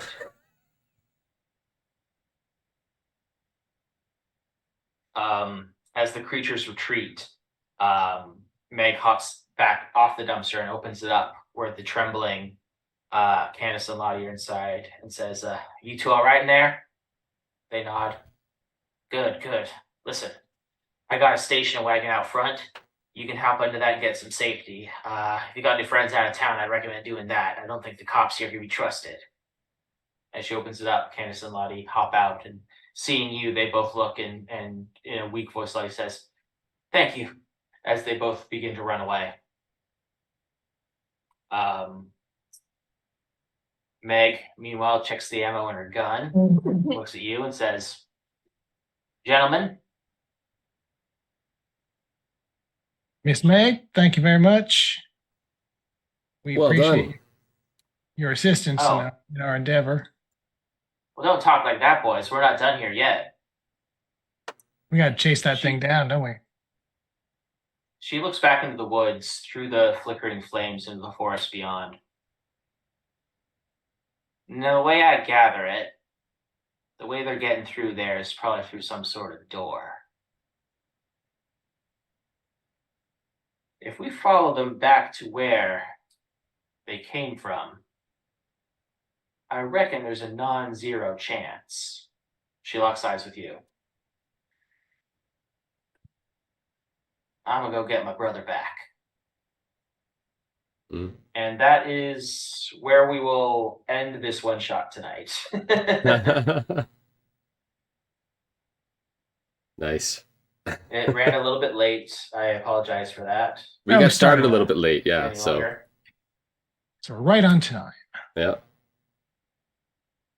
Well, I didn't mean to end it on a cliffhanger, but this is sort of how these things turn out. In case we ever come back, though, there is an end of session move for us to play. Ooh. So I'm going to ask you a series of questions, and based on the number of questions that you can answer yes to, you will gain experience. Ah. So my first question is, did we conclude the current mystery? I mean, to be like, yeah, I was going to say, like, technically we did conclude it because we figured out what the mystery was, but we didn't I'll say wrap up the loose ends. Yeah, since the monster is still out there. And now, the people are still captured. I'm going to consider that a no. Yeah. Did they save someone from certain death or worse? Yes. Candace and Lottie. Yep. That's true. That's true. Did we learn something new and important about the world? Aliens aren't real. The monsters are. Yeah, beings from another dimension are. I would say yes. And did we learn something new and important about one of the hunters? I mean, we've revealed to each other some of our, I'm talking to something, but you don't really know why yet. Yeah. Yeah. Or what purpose that serves. So maybe a no on that one? I mean, you didn't know that your brother talks to Elvis, so I'd count that. And so since we answered 3 yes, you'll each mark 2 experience. Ooh. Well, Ian, you probably level up, right? Yep. I'm 1 away. Maybe we'll come back for a part 2. But for now, this is the end of the night. Thank you all for joining us if you're still here. Have a good night. And we will see you next week, possibly, with something else. Yeah, Ian, you're running. Yes, hopefully next week will be Star Trek Adventures. Very cool. Very exciting. Another brand new to us RPG that I've been dying to play for years. So this will be good. This one might have actual aliens. And the bookend, yeah. Tonight we were playing Monster of the Week by Michael Sands and Evil Hat Productions. It's a lot of fun. I like it a lot, and I would recommend it. All right, everybody have a good night, and we'll see you next time. All right, bye-bye.